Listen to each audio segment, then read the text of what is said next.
Under these, the caps, mine said under, yours said 2. Wonder if it's spelling out a message. Or it's saying 2 under. Or it wouldn't be 2 under. It's under 2. Maybe the next one's going to say ale. Under tail. Oh. Yeah, maybe. And then mono. And then it's going to say mono. Yup. Monochrome. Joshy, yes. Let us rap here, brother. Let's rap. Down? Let's rap. Get Fuck that bitch the and blow her main back. cast started. I'm trying a new iPad format, too. Oh, yeah, you're right. I got it turned, like, vertically, nice. so I can, like, see more, like, up and down. Oh, So yeah. just so you can see a representation here. Oh, yeah. What it looks like, right? Likey. Likey. Excuse me, but I do like to keep it private for your surprise. For my enjoyment. And your entertainment, baby. Yeah. Josh, are you ready? Oh, of course. Let's bring it full circle, my brother. Yes, we are yes. doing the Flash Force Flash Bros official countdown. Let's do it. Let's get it going. 3, 2, 1.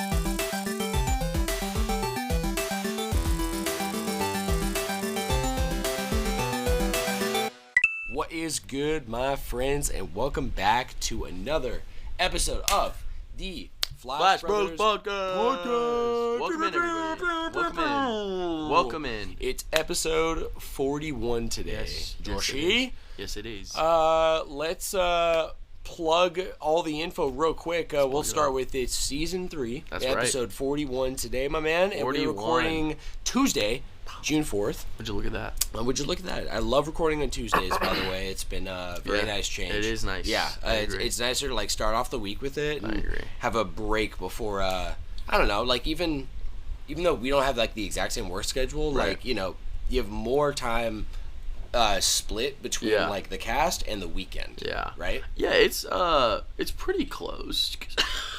Oh, by the way, I'm going to be coughing this entire episode. Catching another version of the bug that's going around. Yes, I got a bug. I got a bug in my lungs and it hurts. Bless you. It's decided. We talked about it in pre-game, but yes, we did. Yeah, we are gonna be blessing Joshy every time he's every time I cough, and I need to, and I need everyone else at home to listen in and bless me up as well, if they could. Please, guys. That would be extremely helpful, and just I think I would just with get your better. Lips. Yes. Yeah, Joshy, pray for your healing, brother. Yes, and I know Johnny just did, so thank you, Johnny. I could hear it. I actually feel more blessed now that he did that. Linnea's laughing too, bro. Yeah, you think so? I know. I love it. I love it. Gotta be. Guys, my name is Sam. I'll be taking command as the captain on today's voyage. Joining me by, you heard him, the Star Warrior himself. There he is. Brother, roommate, best friend, all the above, inspiration to all, the legendary. What? Joshy. Oh, what up, guys? It's That's Joshy, quite the baby. formidable title. Hey, I you like that. Yeah. Well, you're always gassing people up like immensely, so I feel like I gotta like, even don't you feel like that? We talked about this at Dutch Bros too, but it's like we as people, you and I feel like there's a not anything like we're above anybody, but we almost like have a step above with the care about everything we're doing. Like we felt it when we were at the Dutch Bros window. Right. For our own sanity. Right. We gotta keep it fresh. Yeah, right? absolutely. You can't say the same thing over and over and over again, right? Like that's what I do. On my daily. Yeah. Even out of Dutch Bros, you just can't. Yeah. Repetition leads to like boredom, kind of, and not appreciating every moment of your life. So there is a difference. I'm with that. Between like I want to say like when I start the podcast with like what is good, my friends, that's like achieving tagline status because I don't have like the exact whole like format of the entire intro word for word, but I have a phrase that I want to keep like really consistent. Right. You know what I mean? I have phrases too. Yeah, Bruh, absolutely. My name Jeff. Right. Yes. And then guess what? After the 1,000th time of hearing it, it's a different level of funny. Yeah, and it's even funnier. It's even funnier. Fuck It's it. kind of like playing Smash. Yeah, Speaking of Smash, Speaking of, Joshy, huh? we are, as we have been for Yes. Season 3, starting off today, jumping straight into our pop topic. We're jumping in. Today's pop topic Yes. is Pop versus. Pop versus. Is Pop Did we do this before? Smash. Oh. Joshy, We have to run running a round of Smash. Are you serious? Right No now. way. Yes, sir. Let's go, And dude. it is Oh, a shit. random character set. Okay. So we're both going. We each Any- choose one stage in yeah. a set, Okay. and then we both hit random and we hit go. Okay. We will be back to report Yes. the results. Dude, Let's go. That's so fun, dude. Excuse me. All right, we're back. Here we are. That was crazy. We just That was ran wild. a set That was of perfect. random picks, and you got Young Link. Yes. No, sorry. And Toon- my ass Toon handed Link. to me. No. Yeah. No, dude. Actually, it was crazy. I was fucking. It doesn't matter how We they got the start 3. now in the house. We are always going to game 3. No, absolutely. You know what I mean? No, Yeah, we don't- rarely have a set of 2 games. Rarely. No, I'm gonna be real. When we do, Yeah. 1, 2, or 3 of those times, somebody has killed themselves. Somebody messed up. For Somebody sure. messed Yeah, up for bad Sure. in a true, I genuine agree. fight. You know what I mean? Yes, and that's usually how we run it here in Smash House is genuine fights. You know. Also, if we ever had a Run the this real is the shit. final match and it's a 2 game, never. No. It's a last lifer. Absolutely. Every time. Every single time. So we got matched up with you said Ken. I got Ken. Yes. Yeah. Which and, he's by the way, he's very different. By the Yeah, way. yeah. Than most other. I cannot play Ken, so Joshy took that match. Good job, Joshy. Thank you, bro. You are Appreciate taking you, man. this first Pop Smash versus, baby. I'll take it. Hey, take it, baby. Let's should we remember our score like next time we do it? Ooh, if we yeah. do it, and then it'll be like 1-1 or 2-0, right? All right. We don't have to do it every time. It's not but- even gonna be Flash. Wait, what did I say? Like Pop versus, right? No. Flash Smash. Flash Smash, baby. Flash Smash. Yes, All right. sir. So Flash Smash score, Joshy. We could even call it Flash 1. Ultimate. Oh yeah, we'll colon. Flash Ultimate. Nice. I love it. Nice. We have to make it a big deal. Oh, yeah. All right, yeah. Oh, So yeah. Joshy's got. Oh, why did I put me at 1? That's no, okay. definitely we're doing 0. It's okay. Yeah.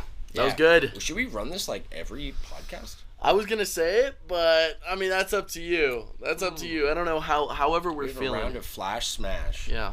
Actually, let's do after the main topic. After the main And then we'll topic, go into the and then we'll do trivia. that. And Yeah. it'll wake our brains It'll up. amp us up. Yeah. Cool. Yeah. Let's do that, Joshy. Wow. Yes. That is perfect. History Let's in the making, people. History in the making, people. Joshy, it's a rendezvous, baby. I wanted to catch you up on real quick, and then really just hear if you had anything to add because I don't have much. Okay. What I do want to say though Yes. is my work schedule Yes. for the first time Yes. in I think 9 months, consistently. Excuse me, is opening way up. Oh, I yeah. have this week, Friday, and Sunday off. Let's go. Dude, I am so amped. That's So amp as a mug. yeah, I still am gonna need to like everyone basically wants like days off for like a break for the summer. So I'm gonna be in like rotation, mostly on Sundays, but obviously like if they need me for an event or if they need me to cover, like Yes. I'm gonna keep that there. But I am really, really looking forward to just so much more free time. Yeah, man. Genuinely, It's you gonna know? be awesome. And at the very least, catching up on sleep because I'm not going into like 5 on any of the days, right? Oh hell no. And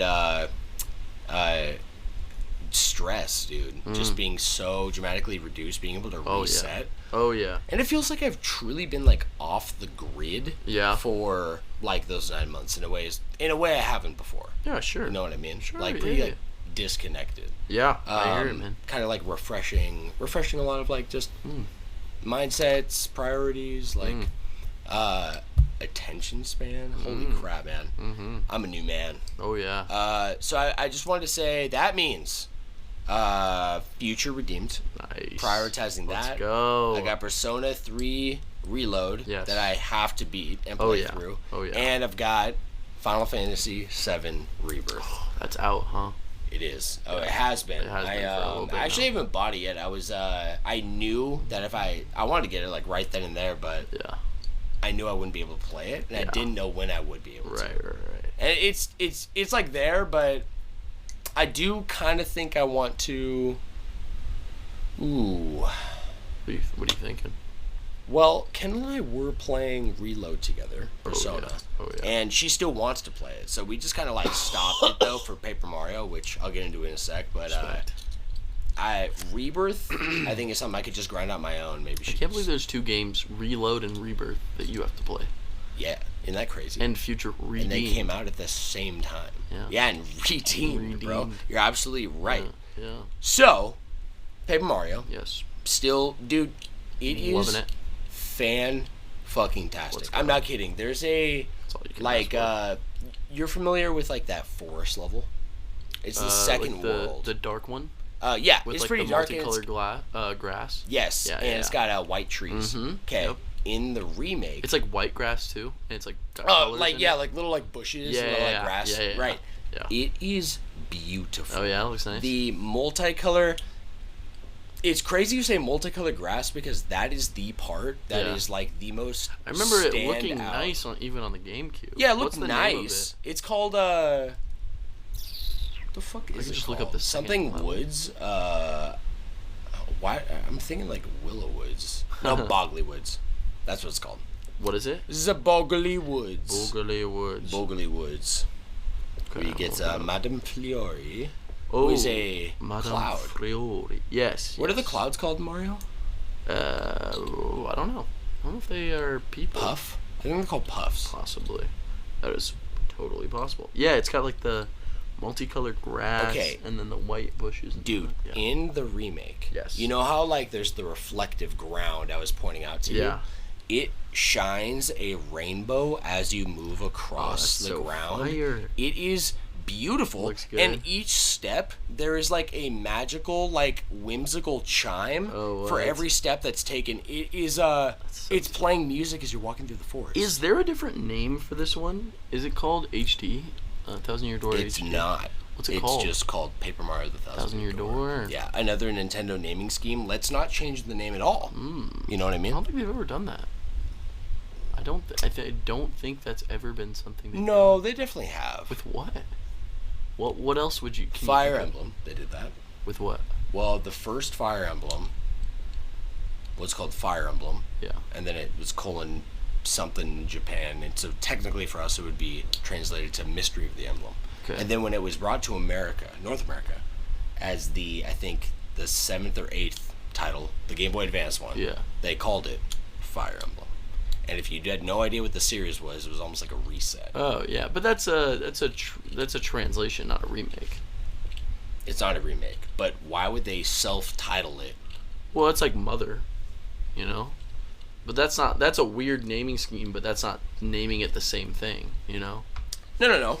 It is because it was the name of the series. That reminds me. But it wasn't the first game. Starfy, the third Starfy game, was called The Legend of Starfy.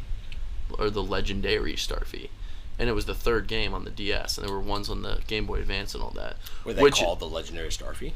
The first one was, yeah. Yeah, that's weird. So they just called it that. I agree, it's weird, but it's not the same as just calling a remake the same game.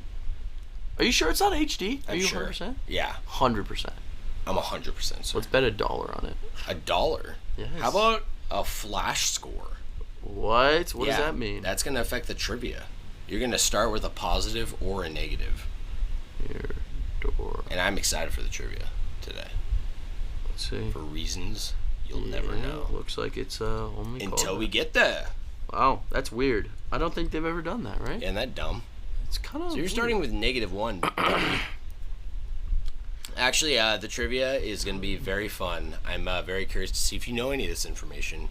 Really? With everything I know about you. Yes, but...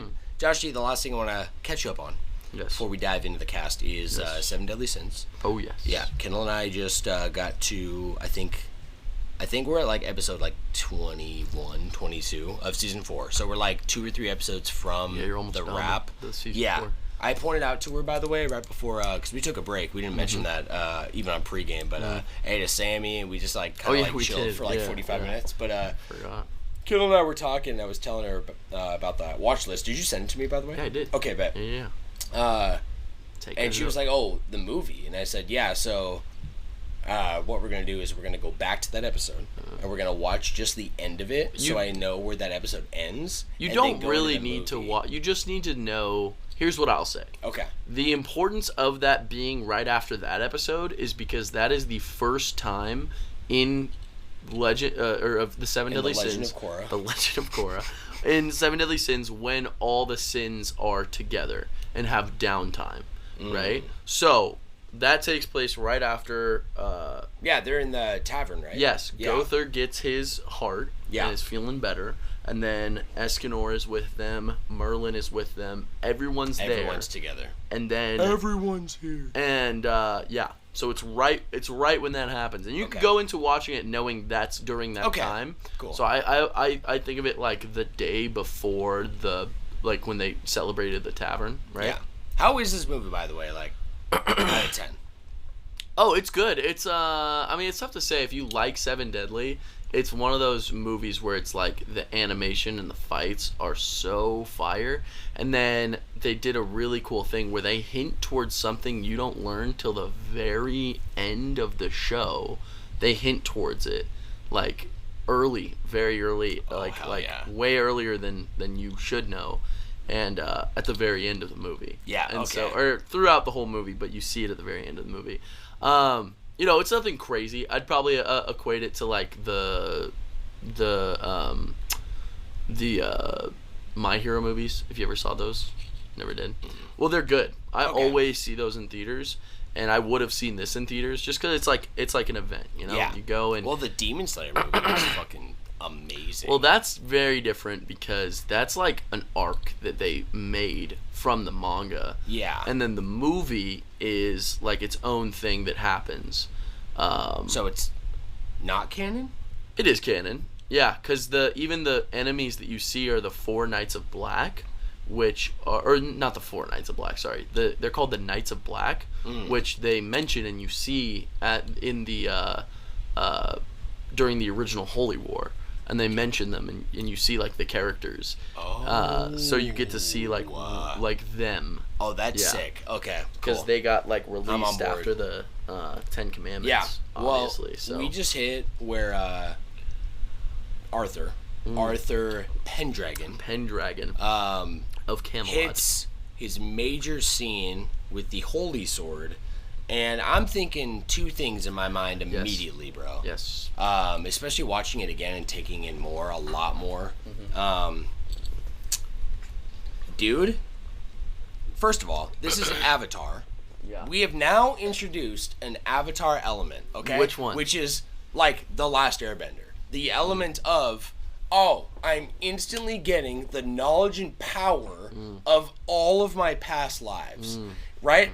The second element is he's a human being, which is a huge reason in this show in particular why Bond is also so amazing as a character. Right. So the power, because the power scaling, it's honestly peak writing, bro. Because like power scaling is so like something where, haven't you ever just rolled your eyes and you're like, dude, it's just, sometimes it's dumb. It's just power for the sake of power. Yeah. And for fluff and just extra. Right. No, dude, every single character in the writing, in the grand scheme of this masterfully crafted story, and taking elements from the Bible, from mythology, from Norse mythology, from it's Arthur Pendragon. It's Arthur. It's King Arthur, dude. Yeah. It is so amazing, and then like also like flipping a lot of elements on its head, like 10 Commandments, they're the enemies, like 7 Deadly Sins, they're the the theme of the entire show is nothing is black and white. Everyone, whether they're demon, giant, fairy, goddess, or human, they're all human. They're all human. Every single person has a reason for what they're doing. Yeah. Right? Yeah. I agree. It's so deep, it's crazy. So like now they've just introduced an Avatar element. Boom. okay, you just saw a power scale where Chandler, right? Like, without really going, like, too deep, but I'll say, like, spoilers ahead for, like, just real quick of the end of season 4 and 7 Deadly Sins. Yeah, it's like, okay, we're introduced to Cusack and Chandler. Yes. Who are basically, besides the Demon King's own sons, they're the strongest demons. Right. And they trained the two strongest, like, heirs to the throne. The Demon King's sons, who he's bestowed his power to. Like, even with the Demon King giving half his power to the Ten Commandments, Meliodas is still stronger than them. Of course. Zeldris is still stronger than them. Right. And then they get their blessings on top of that, right? So we just watched Chandler completely wipe the sins, and the only, like, with also, like, it maybe would have been a different story if the sun was out, but that was a part of it. Also, wasn't he out from the fight? No, he was semi-recovered. Oh, okay. But from his clash with Meliodas. Yeah, which was so funny. He's still standing. He's like, and Merlin slaps him once, and he falls down. Dude, his eyes on fire. So tough. That almost tickles. Dude, it's also going to... He's called The One. The One! Are you kidding me? That's the ultimate, most powerful being in the show, right? Holy Sword Escanor. I made this connection, too. I don't know if you did, with, like, biblical references. Yeah. Mael. At this point in the story, we learned that, like, Mael, by a blessing from the Supreme Deity. Thank you. He is the most powerful angel, right? It kind of, in my mind, follows, like, these biblical principles. Bless you, my child. Bless you, my child. No, I'll take a drink for you. Jeez, thank you. Thank you, everyone who blessed me, too. You still got water? Yeah. Okay. Yeah. Well, check this out. I don't know if you made this connection or if you thought the same way. And I think it pulls from, it's not, like, at all a straight story of the Bible or representation of the Bible. It's just taken a lot of the ideology and it's themes and it's pulling from all different mythologies. Which I love. And just thought, dude, I love it. And it's doing it in a very, very neutral way. And even in a way that if you're not looking for it, maybe, or you don't know any of the stories, it is still an epic story, it's a story originally. Right? Absolutely. But Mael sounds just like Michael. Well, in the book of Revelation, it describes the 4 archangels of God. Yes. Okay? Yes. In the end times. And Michael faces off against Lucifer, who is the form of a giant dragon. Now, I haven't finished, but I kind of am having this, like, kind of theory now. That if it continues the themes of the Bible, something might happen. Because it's already made a reference to the One. Okay? Which is... What's the One in the Bible? The One would be Jesus Christ, right? Okay. But, like, the One... it's talking about the human form of a goddess or an embodiment of God himself, right? Like, it's like in Mael, it's Michael, okay? Also in the Bible, it talks about the fallen angels and the fall of angels themselves, right? That follows the themes of what's happening with Ludociel, okay? Which I don't know his backstory, or maybe I can't remember if it explains why he's blind. Does it ever? Or why his eyes are closed? I don't know if it completely, but you kind of get the idea. Okay, my idea it doesn't go into a backstory. He is a representation of Lucifer in the Bible. Ludociel, okay? Even without making the name connection, though, I'm making it now based on he is literally in the Bible. Lucifer and Michael were the 2 strongest archangels of God, right? Like, this is separate from humanity and Jesus at all. Right. And actually, Lucifer was the strongest and most beautiful. So Michael only came above Lucifer because Lucifer decided he might have a chance of being stronger. Maybe he is stronger. It's the Zanza complex. Okay? So he falls... And in the falling, he's cursed, okay? So what if the blindness is a curse, or maybe literally representing that he is blind to everything, right? And he's taking the approach of, okay, let's manipulate and oppress the humans. Yeah. Let's like do all the things that the Bible talks about that Lucifer does today, right? And representing himself as an angel. Right? Yeah. It is so deep, and so it's giving me I think this... you even have a cooler perspective because I don't know the lore of the Bible so well. Oh, yeah. I don't know it at least as well as you do. I made the connection of I knew there were 4 archangels, and there are in 7 Deadly Sins. It's Luduciel, Mael, and then Somniel, and then the kid one with the blue hair. I don't remember his name, but check this out. There's another revelation, because the book of Revelation, like from a theology standpoint, because I've nerded out in the Bible quite a bit, okay? Right. In my upbringing, like just really growing up, like having a lot of like the Old Testament kind of stories just shoved down my throat, I like, as an adult, have like really like gained interest in understanding a lot of like, oh, there's some like really like crazy mythology in the Bible itself. Right. Like, and not like any like, not the Book of Enoch, not like extended stuff. It's like, it's just in the Bible. You know about the Book of Enoch? Absolutely. Well, really? Enoch was a son. I want to say it was like Adam had an offspring, and that offspring had Enoch. I thought Enoch was Moses' father. I think he is. So maybe? No, because I mean, timeline-wise, that wouldn't make sense, right? Well, or would it? Because Adam lived to be over 900 and then I was gonna say, and then his kids lived to be longer too. Yeah. I think, and from what we think right now, or at least what I think, is that from that time span of Adam to the flood was 2,000 years ish, which is possible for if he's the son of Adam. Mm-hmm. So that's so funny because I didn't. I mean, I guess I should have assumed that you know what that was, but I love that book not because it's deemed as uncanon in Christian belief. It is, but it's kind of an epic story. Yeah, you know the whole story. If you don't look at it as an absolute word of God, I agree. Right? It is sick epic story, it's like it kind of even like paints even like if you look at it as like, and I know this is, I'm not trying to be disrespectful with this, but as like DLC lore to Moses as a character, it's kind of badass. You know what I mean? Like, it's kind of sick as hell. Even just like you can even take it as fiction within truth, right? Just like what we're watching in 7 Deadly Sins. It is pretty dang crazy. It goes into a lot of detail of the Watchers, right? And also the fallen angels concept I'm talking about, right? What's those sorry, I'm not trying to cut you off. No. I have the wiki. This is just a big tangent anyway. No, of course, but also I love 7 Deadly because it just has references from everything. The archangels their sign, that there's an angel that's wheels, right? And it's like the wheels of a chariot. Yep. And so their sign is the wheel like chariot that like it's supposed to carry God, right? I'm not designed. It's described.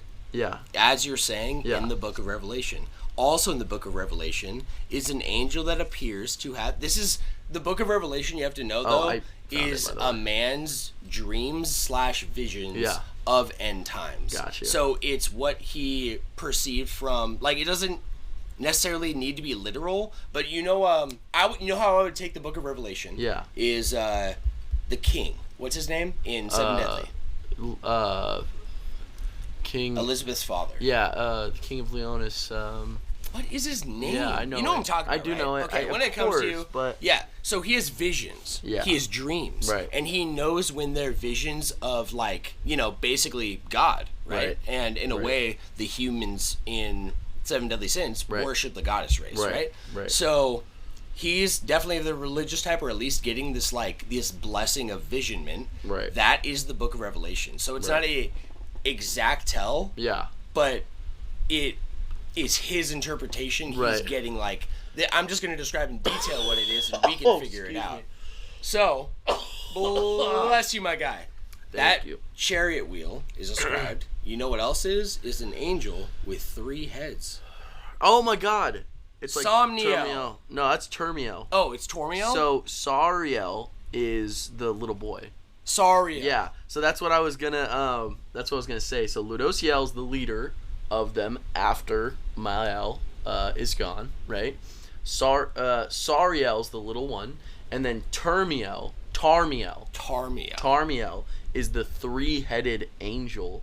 So I feel like they all have depictions of real angels because they have multiple wings, right? Which is a part of like angels, right? Yeah. And then Ludociel is extremely, like, he's beautiful. Like, he's a beautiful man, beautiful hair, you know. Just like Lucifer. Yeah, just like Lucifer. And then Sariel is like a cherub, how they describe, like, the young-looking, like angels, basically.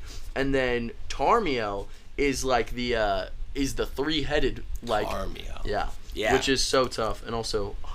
God, you're not even ready for it, bro. Dude, I'm not ready for it. I'm literally not ready for it. I don't think it happens right at the end, right? Doesn't it? Like, it starts. Do you remember how it ends? It starts. You remember that?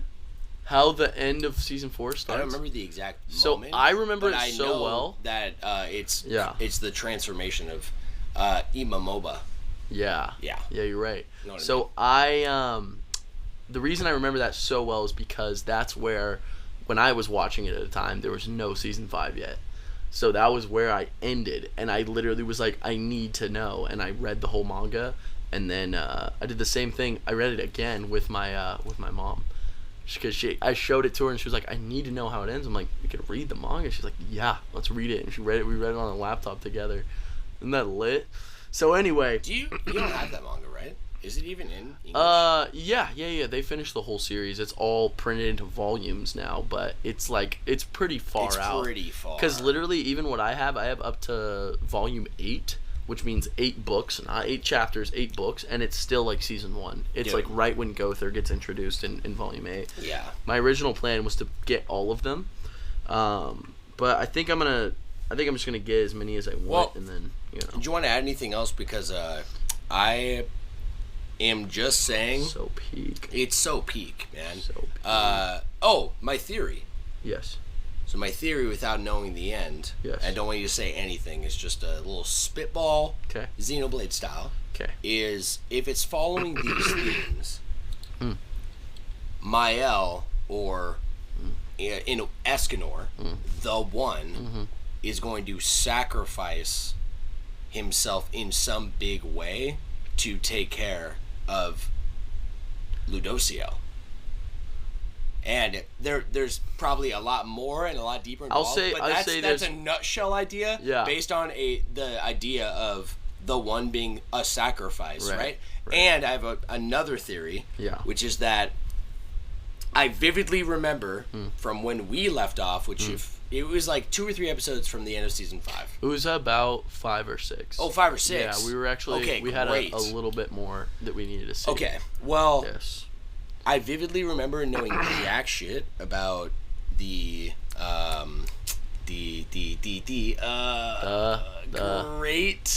supreme deity.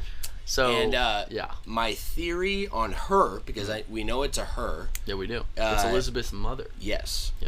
Excuse me. Is that my theory is that it would seem from afar, especially where I'm at right now in the show, that because of the angels or the goddesses' behavior, especially Ludociel leading them, when we first see them to where I'm at right now, it would seem as if that is also the will of the I keep wanting to say fierce deity.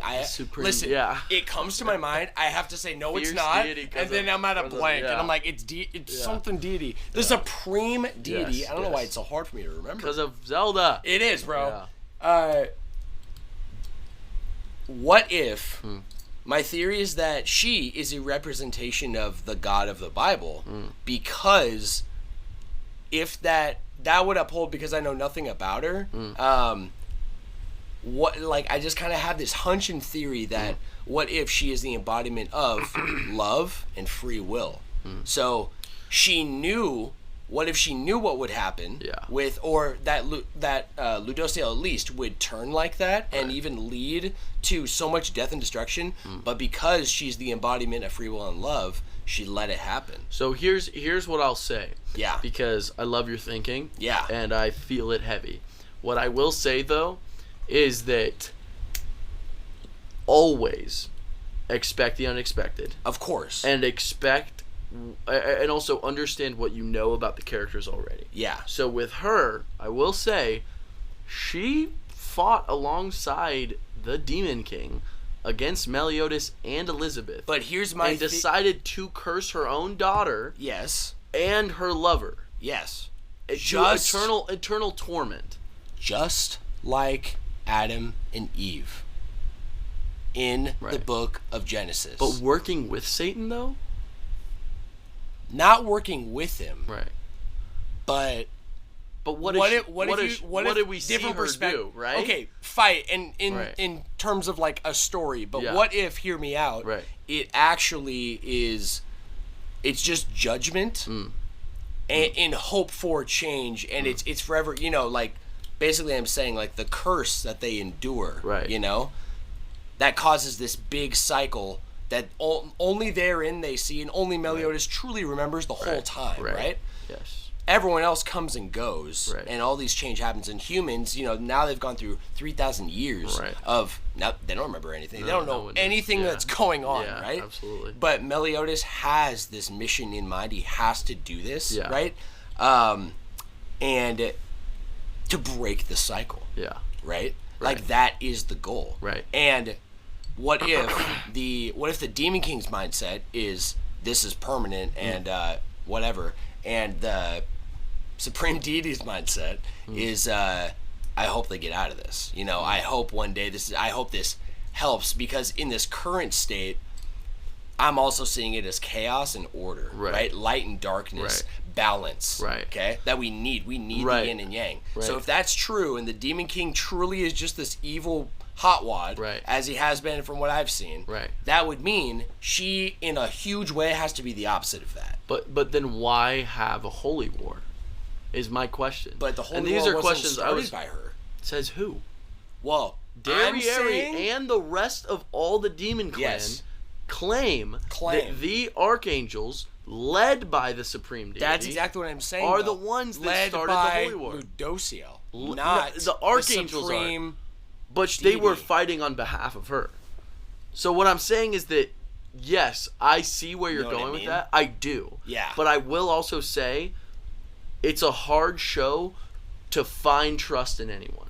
Oh, yeah. And I think that it's one of those moments where it's like, you have to break this idea that we have of our mortal world of light being good and darkness being evil. Absolutely. You have to to shatter that idea to see what is. Yeah. In a world, right, where there is a Supreme Deity and a Demon King and subjects and different worlds that all exist together, who says that they have to be good and evil?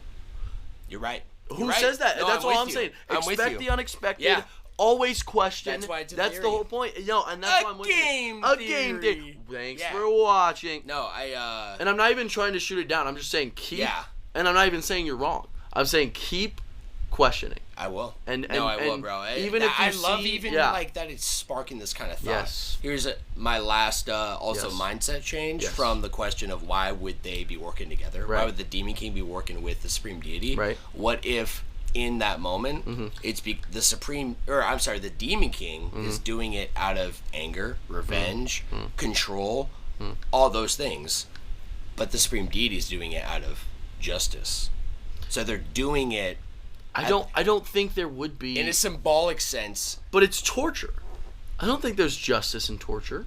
Well, and I don't think there's justice in cruel punishment. Cruel punishment. We don't get to decide, as those who are under gods, what is just. But I know a just God would not do that to someone. Eternal resurrection and eventual death of your lover. What would that cause? It can't be good. Yeah, right? No. Like core, you have to look at that and you have to be like, I'm looking at the symbolism. The symbolism for sure is there. Yeah. But then isn't that also one of those moments me in these mindsets that you can go, okay, this should be this way, right? Yeah. But what have we seen? What do we know? Should we always trust authority figures? Should we always trust the righteous ones? Should we always trust those in power? Should we always assume demons are evil? Should we always assume demons are evil? Should we always assume angels and the goddess race are good? It's a good question. And it's something to keep thinking about. Humans aren't always good. No, Right. but they're not always But evil. even the assumption by every other race too, Right. and every theme of other animes too, Right. humanity is evil, Right. and even, it's always deeper. I think Seven Deadly is so something good. incredible because it goes with that idea while also kind of finding this in between of like, no, it's not just humans, right? There's bad demons out there. We've seen bad demons, but there's also good ones. Yes. There's some that just want to live. There's Yeah. some that just want to survive. There's some that are angry, some that yearn for revenge. There's good archangels out there. There's good angels out there. We've seen good... Elizabeth is a fantastic person. Ludociel is not. He kills out of spite. He kills out of strategic advantages, fear, control. All these things that should be a human quality is present in all these elements that make up the entire balance of this world. Yes. And it just makes this such a good story. It's so peak, bro. It's big. So that's pretty much all I got, Josh. And we got like a big tangent on Seven Deadly, which I love. I love like mythological talks. Me too, man. Yeah. I was gonna say that is some of my favorite things, and even when I break it down to, it's like I don't want to say too much, but I had a conversation with Jack back when he lived here because I wanted him to watch Seven Deadly. Oh yeah. And he kind of was of the opinion, he was like, "Oh, I don't really like," and it's reasonable, I get it, and I think there are some Christians who hold that same idea. Dude, you just chugged that whole thing, nice. Four Loko, baby. Down, baby. Downed. But he basically explained, he's like, yeah, I don't like... I think I know what you're going to say. I don't like content that glorifies demons and tries to, like, make angels seem evil. And I was like, sure. If you want to look at it that way, as a story that's doing that, I can't argue with you. Totally. Right? I do feel differently, though. Yeah. Because a story is a representation of a world created by someone, right? And our world is not at play in Seven Deadly. It's the same thing with fiction. It's fiction. And so in the same way where it's like Xenoblade is, partially in our world, but you want to break down the idea of what a god is and all those ideas, we're not really talking about Christ. We're talking about this world. We're talking about something that exists. And as a human, I think it's fascinating to think about those said things. I think it's fascinating to put yourself in a situation where you are thinking and you are constantly wondering like what these gods or these holy devices hold in our world, the values they hold, and whether or not they're as pure as the ones that exist in ours. And it's I don't think it's blasphemous in any way. I think it's more fascinating as a human to just see stuff like that. You know what I'm saying? No, I absolutely do. It takes me to my junior in high school. The Da Vinci Code came out. Seriously, this is like the same subject matter. Is it a movie? It's a movie. Yeah, based on a book though. I'm pretty sure. Yes, I think I've heard of this. Yeah. So basically, it's a whole movie that's it's almost like the History Channel, kind of like how they're doing all these like documentaries. So it's kind of that type of it's very informative, and it's based on like real stuff. Like it in my opinion, it has fiction in it, but some might watch it and believe it doesn't. Does that make sense? Yeah. So there was like almost like this message that was like spread at the through my friends in the church I was at of not saying like from our pastor, not saying don't watch this movie, right? But don't watch this movie if it'll shake your faith. And he said that's all I'm going to say about it. And I had a conversation with him later, and basically this is the conversation we had. And what he told me was that, people like Jack, if that's how they feel, and it's not like, I think there's an element like with the example of like Jack and what we're talking about and you also know who he is. He's stubborn. And or like just some of my other friends, right? And it's hard to get them to even take in like almost do or like see new things, right? See a new movie series. And so it's hard to really judge if what he's saying is like a legitimate excuse. Right. But it all really comes down to does it make you truly feel that way, right? And if it does, okay, maybe you shouldn't watch it, right? Right. But what if somebody you trust, like your friend, is telling you, oh, that is a facade. You need to watch it to understand, are you just going to take it as that blank? And you should look at it differently now. Yes. Right? Absolutely. Not through, like, a very closed-minded lens. Right. But I can't say, like, whether one's, like, right or wrong. You know what I mean? I don't like, even know. I would never ask anybody to, like, go against what they believe. I agree. Bless you. And I guess I'd say as a Christian, I don't think it even comes into that question doesn't even come into my head, I guess, on whether or not it could shake faith or blasphemize faith or anything like that. Yeah. Unless it's literally like a story trying to claim like Jesus is a fraud or something, but that's not what we're dealing with. Like if I heard that, then I would be like, oh, I don't like this. But then that's also not. There's I don't know. I guess I just say that because when Jack said that, I was like, I wonder how many Christians feel that way. And not that shook my faith or anything, but more in the point of like, I'm still getting a grips of like being Christian, and I'm very different than most people, most Christians, I mean, and so I just every time I'm wondering, I'm like, oh, am I wrong for feeling this way? Am I this? Am I that? And from everything that I've experienced and everything that I've learned, even just with my relationship with Christ, in itself, there is no piece of media that would even shake faith.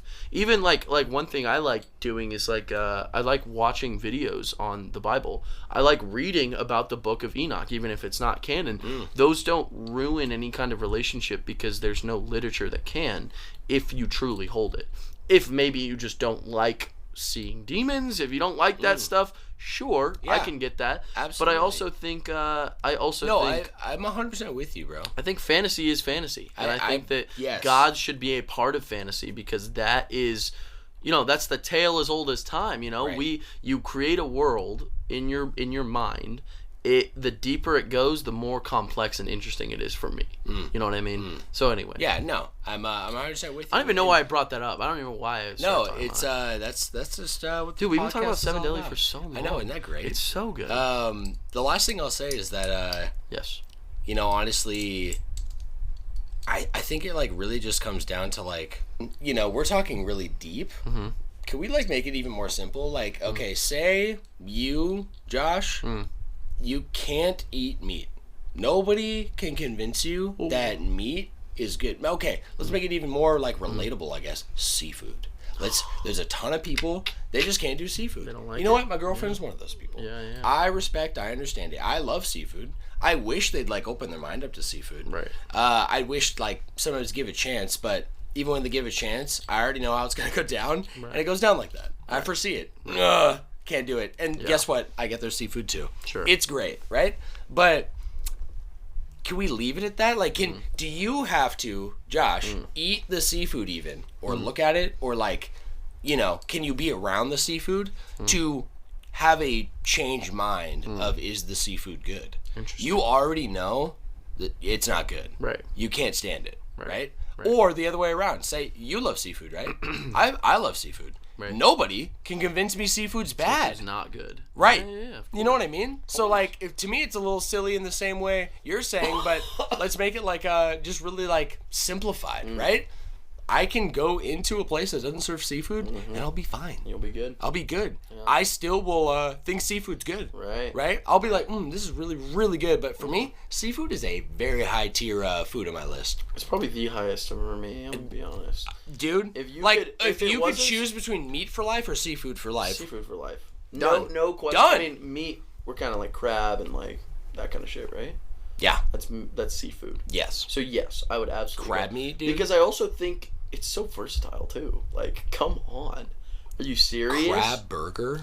Salmon burger? Any kind of, salmon or crab. You know what? Reese came over last night. I love scallops. Yeah, I go so much. Have you had like ahi tuna seared like medium? Oh my god. I even have had like ahi tuna, like raw ahi tuna. Oh yeah. It like a little bit of pepper on top. Oh so good. Like, you want to talk about a raw meat that I could just eat a fuck ton of? Raw ahi tuna. Ahi the tuna. Red raw yeah. Raw Rahi. Raw sushi. Yes. Joshy, let's... Sushi too. Would you mind if we just get right into Multitap? Let's get it going, Let's kick it off, baby. Let's get it going. Sweet. It is time.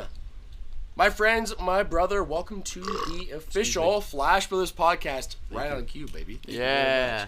This show is essentially two best friends sharing casual discussions centered around our collective interests. That's right, baby. We blend retro and modern topics framed around gaming, anime, and as you just heard for the last half hour, 45 minutes, our further diverse and individual passions. That's right, baby. Josh and I are... just nothing but real on the show. You know what I mean? Yeah. There's no character that we partake in. No. We can make many characters of just who we are. Yeah. You know what I mean? It's so funny because, it's, oh my gosh, just meeting, some people that have met me through the podcast first before meeting me. Yes. It's funny. They're like, oh, I had expectations and you're exactly what I wanted you. I'm like, yeah, because I'm not, playing a character. I'm just talking. Right. You know? Exactly. Just doing our thing. It's awesome, man. It's so yeah. great. So our focus, I'll continue, is set on spreading positive vibes within the duality of informal yet comprehensive and informative content. And I'll be honest, sometimes Josh and I are just spitfiring off the top of our heads. We have no idea what we're talking about. Let us know. That is okay. We are okay with being wrong as well. We are so okay with it that, in fact, I embrace people telling me because I want to... If anything, aren't we just spitting out more information just for more content to talk about? Absolutely. That's all it is, right? Absolutely. While, my friends, building a vibrant community like you, where you can join the conversation and become a part of our crew. Oh, yeah, you can, baby. Yes, baby. Oh, yeah, our episodes drop every Saturday at 5 a.m. with pregame dropping 24 hours earlier. That's right. Our preliminary show... specifically for our membership program, our gold tier sponsors, which I'll get to in a second. And this show is available everywhere. Personally, I use Spotify, and Joshy is a YouTube music fanatic. God love him for that. Absolutely. You will not be able to convince me otherwise. That is the best platform. No, I get it. You cannot. It's gonna be wrong, bro. Joshy, hell no. Someone out there might be wondering how they can join our crew. Someone, probably anyone who's listening. I hope so. Because they just listened to us talk. That's right. For the past hour, they have to be. My friends, questions, comments, theories, discussions, and more can be written in patreon.com/flashbrospodcast, direct updates, and Discord access, since we have moved the Discord link to our Patreon page. So at the very least, if you want to be a part of that, and we welcome everyone. It's completely free and just a space for everyone to just be a part of the community and just discuss whatever they want. Oh, yeah. Check that out. Oh, yeah. And let's plug our gold tier sponsors. We have a brand new one today, Joshy. As we talked about on the pregame. We'll get to him in a second. We'll actually shout him out first, if that's okay with you. Who? Do what? You. Our new Patreon, our new gold tier sponsor. We will we'll give him a shout out first. Absolutely, we should. You really don't want to.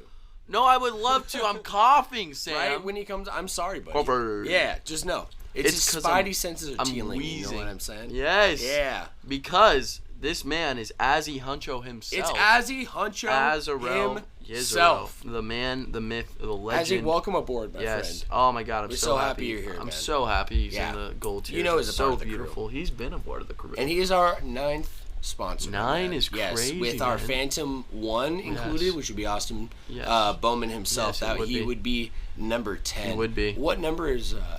Azzy's 10.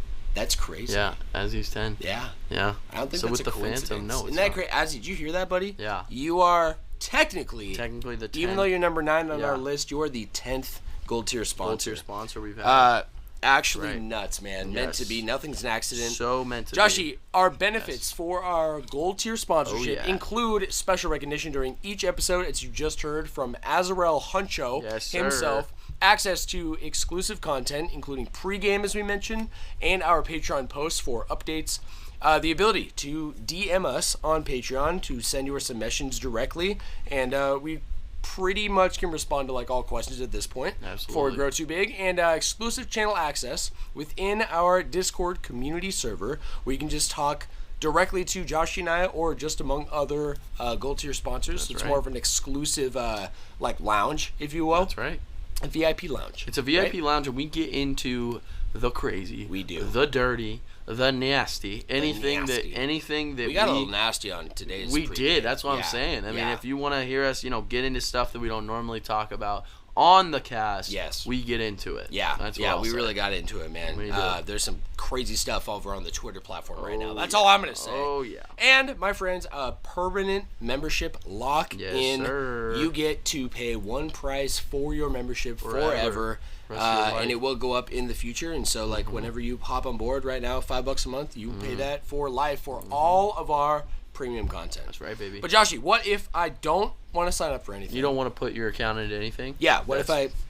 Perfectly fine. Great. Because we actually have a Gmail. We do. Can get us at. Wait, I think I know it. Yeah. It's flashbrospodcast@gmail.com. That's it, baby. That's the one. Yeah. I don't have a notepad in front of me, by the way. Yeah. All I have in front of me is 2 bottle caps. No, that's right. Joshy is always like, I come over prepared, Joshy comes under prepared. Yes. And that makes this great duality. Yeah. So anytime it seems like I don't know anything, it's because I don't know anything. He doesn't know anything. Because I don't know what's happening, Very and Sam's running the show. That's right, baby. That's the truth. Yeah, we're on the voyage now. Yes, You're in open, unknown waters. Yes. Untreaded. What is it called? Open seas? We're in the open seas. Yeah. We're in uncharted territory. Uncharted territory. You fucking know. All right, Joshy. Nobody says Tomb Raider territory. Just did you know people can also? You're absolutely You heard right. me. I'll say that again.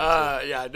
No, don't tell Mikey. Yeah. You can also reply to our Spotify Q&A. It's on each and every episode. At the very bottom, you scroll down, and there's a unique question on each episode. Answer that, and it will be featured in our party chat. We absolutely which will. we will get you in a second, Joshy, Yes, since party chat is now sprinkled throughout the show. Yes. My friends, I'll wrap with your support means genuine growth for our podcast, our community, and our boat. I hope it just gets bigger and bigger. The ship. Joshy and I appreciate, love every single one of you guys. Yeah, seriously. No one's unnoticed here. I want to make everyone feel extremely important because you are. I was going to say, even if you're not a gold tier sponsor, you are. I'd equivalent it to, if you're a gold tier sponsor, you're on the ship, right? And if you're not, you're on the fleet. Yeah. So we all have ships that we ride together. Ooh. We ride So we're a fleet or Flash private Bros island. Fleet. Yeah, but we're all in the adventure together. So You're we're right. on the seas. Yes. So they're a part of the fleet. But, if you want to come join the crew, that's the gold tier. You're right. Because then you're on the ship. fleet. We're walking the same board together. Yeah. No, you're absolutely right. I love that. I love that. Because I did not want to say, like, they're below deck. Oh, that's hell not no. what's happening. Everyone is swashbuckling in this bitch. Yeah. No question. But me and Joshy included. Absolutely. You kidding me, bro? Absolutely. My friends, it's time.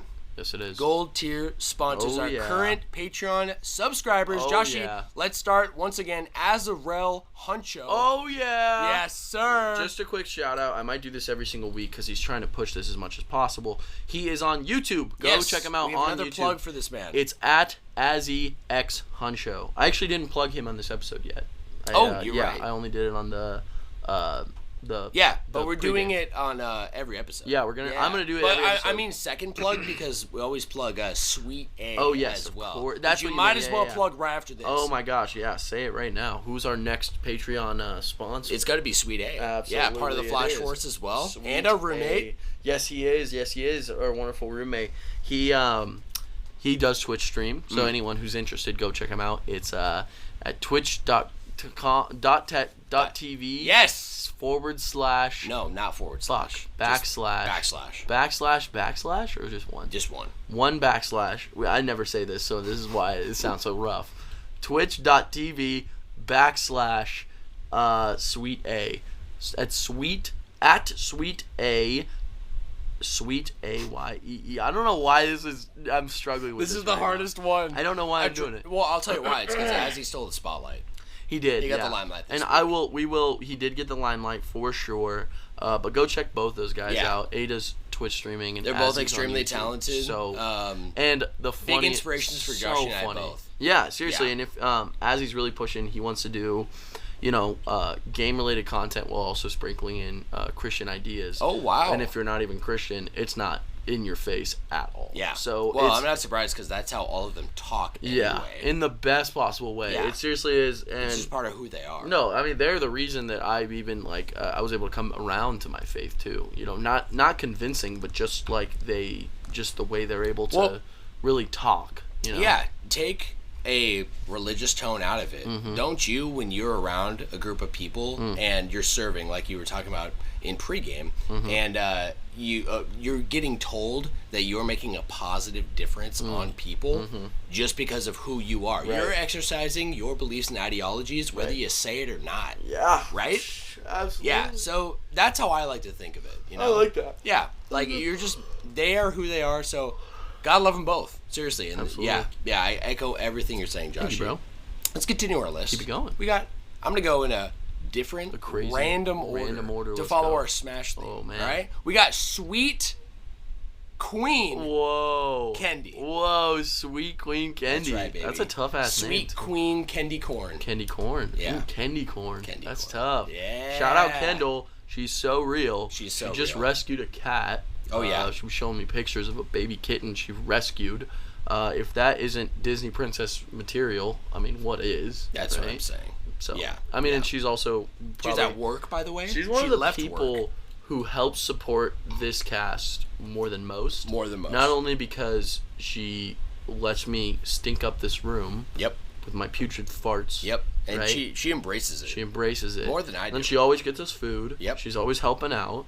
You know, always doing something. Always, so, man. Yeah. Shout out to massive Big Kendi blessing. Kendall. Thank you, Joshy. And we have Johnny Bravo, John Rao the Fourth. My man, Big we were John. gonna actually Wow. try to make the Metal Gear Solid episode happen yesterday. Oh, yeah? Before the trip, or even like last week, but my man got pretty sick, just like you are right now. He told me he was feeling sick. Yeah. I'm hoping, because Yeah. I haven't really, we haven't really like touched base, and now I think he's already in Michigan right now. Oh, okay. Yeah, okay. on Ken and I were going to try to make a vacation with him and Jade. Oh, We yeah. couldn't make it happen this year, unfortunately, but we're really hoping next year I can Hey. go with him, Jade, Lene, and her Joshy. Yeah. Dude, you should come too.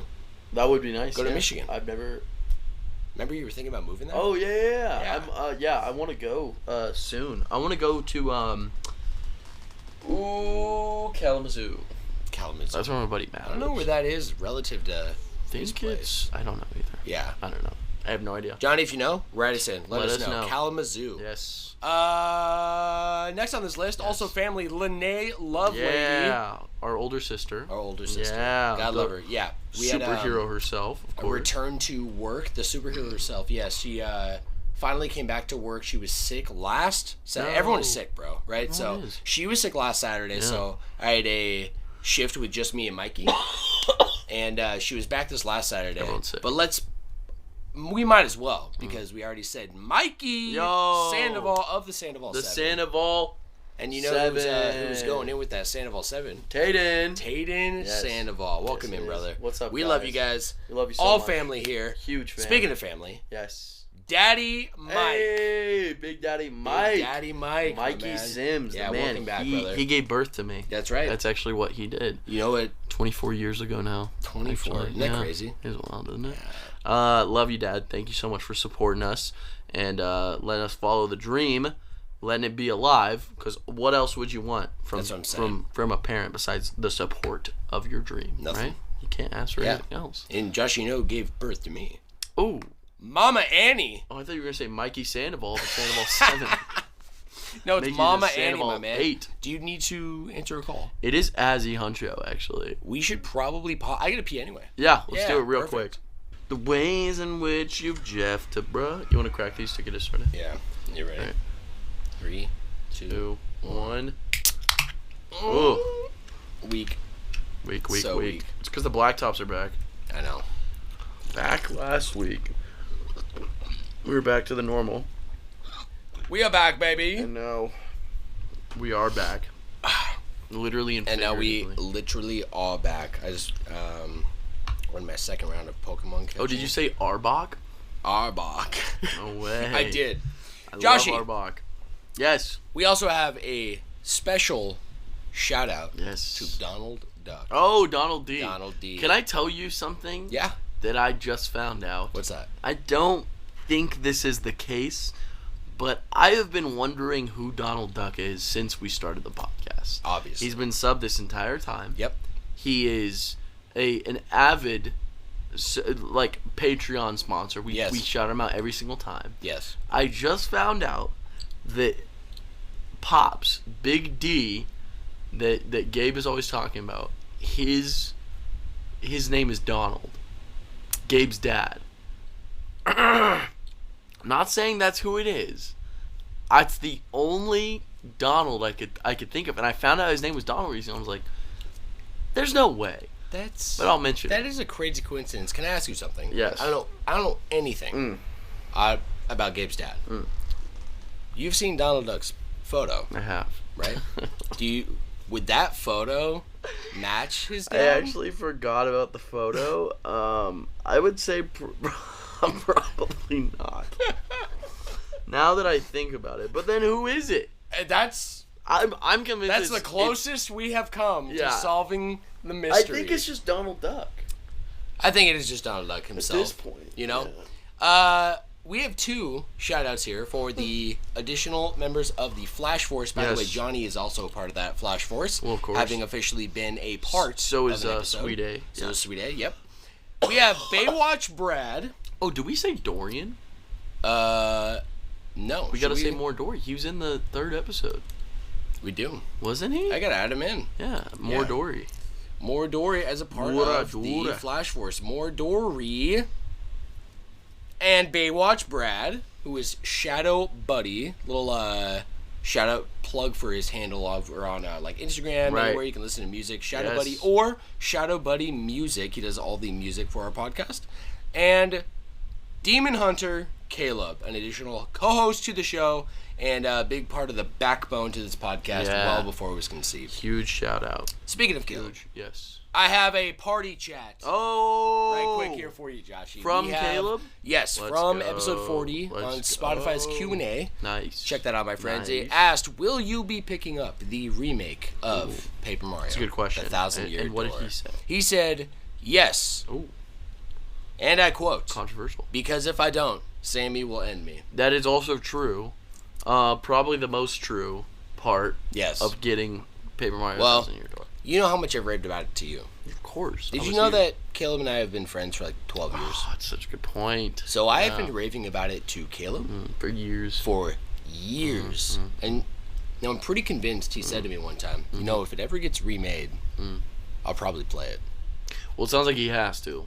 Caleb legally, has legally no choice. We signed it in blood. Sounds like blood to me. I don't know what else to say. Joshy, let's segue here. Yes. Let's kick off our show. Okay. Now that we've done all the plugs. Yes. I want to plug. I have a question. Yeah. Not about a plug. I didn't get to say anything for my catch up. No, I know. I only had one thing I wanted to say. Oh, yeah. Because you said 7 Deadly. I thought that was when we were doing catch up, right? That was during catch up, and then I said, I asked if you were okay moving on. So I was assuming you were cool. I don't think you did. I think you said we're moving on. I don't have much to say. What are you going to say? I just watched. I want to know. So because I mentioned this last time, I wanted to mention it. Just last night, I saw the new Planet of the Apes movie, Kingdom of the Planet of the Apes. Okay, I don't want to say too much on it because obviously I'm just gonna write. I'm halting the damn show. Rendezvous Part 2. I'm halting the damn show here. I need it. But I just wanted to say I love it, and I think I'm gonna like this time frame even more that this new trilogy is gonna take place in than the original. Because the original is like right after the outbreak happens, basically. And then this one's like hundreds of years later.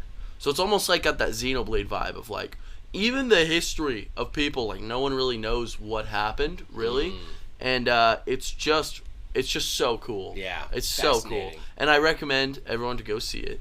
Because I also really want the trilogy to be made. And legendarily, movie theaters are going under right now. No one's going to the movies. Yeah. Right? So I will say, if you're going to go see a movie, this movie is epic. It's sick. You really don't need to have seen the original trilogy. You just saw it? I saw it last night. Maybe that is what we were going to have the main topic on. No, remember, we talked about this last night.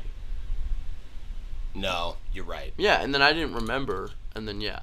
But I literally just wanted to say it. I saw it last night. Yeah. I'm very, very impressed. One day I want to talk about the Planet of the Apes movies. Yeah. On an episode. So I'll talk about it more. Okay. But I just wanted to mention that. Okay. Because I didn't. Thank you. I didn't. Yeah, of course. I didn't get to say that, and Yeah, that's all the catch-up I wanted to say. Perfect. Because I just saw it. Yeah. And I thought it was amazing. And off-cast, we didn't mention either, but last week before we were talking about the podcast, you were raving to me about this series. It's amazing. Yeah. I literally can't believe how good these movies are. And this new one is just incredible. Yeah. And if you think it's going to be like a reboot because it's hundreds of years later, it just has so many references, and the lineage and the passage of time just feels so natural. And I love it. Yeah. I think Fuck. it's amazing. Yeah, okay. So, Sweet. the end. Well, now, Yes. Joshy. Now. It's a new time here. It is time for our segue into our first section of the show. Let's do it. Let's jump to the headlines. Headlines. Pretty much one big headline, Okay. though. For our... Wait, We should do... do you remember what we did last time? I do remember. You know what I also remember Yes. is that I've heard other shows, and I think even another podcast that has that kind of chime. So I'm thinking something more unique. Okay. Yeah. Well, what are you thinking? Like, do you want to say newsflash? I guess, but I feel like that's basic now. News flash. Yeah, or something. I was just thinking that I'm gonna do a sound effect. Okay. You do whatever comes to your mind. All right. Okay. Let's from the top. Do you want me to say news flash? Yeah, 'Cause or I can. whatever comes to your mind. I would think like news flash, Yeah. like it's zipping by, and I'll do this. Yeah. News flash. I love it. Okay. So okay. let's kick off our show Yeah. with the headlines this week in our first section. It's time For news flash. Newsflash. There you go. We'll work on it. Kind of we'll get it down. visualize it, Yeah, yeah, no, yeah. I saw the visual in You my saw mind, that, right? yeah. Like, I hope everyone out there did too. Guys, let us know if you're into the new Newsflash intro. Give us some ideas.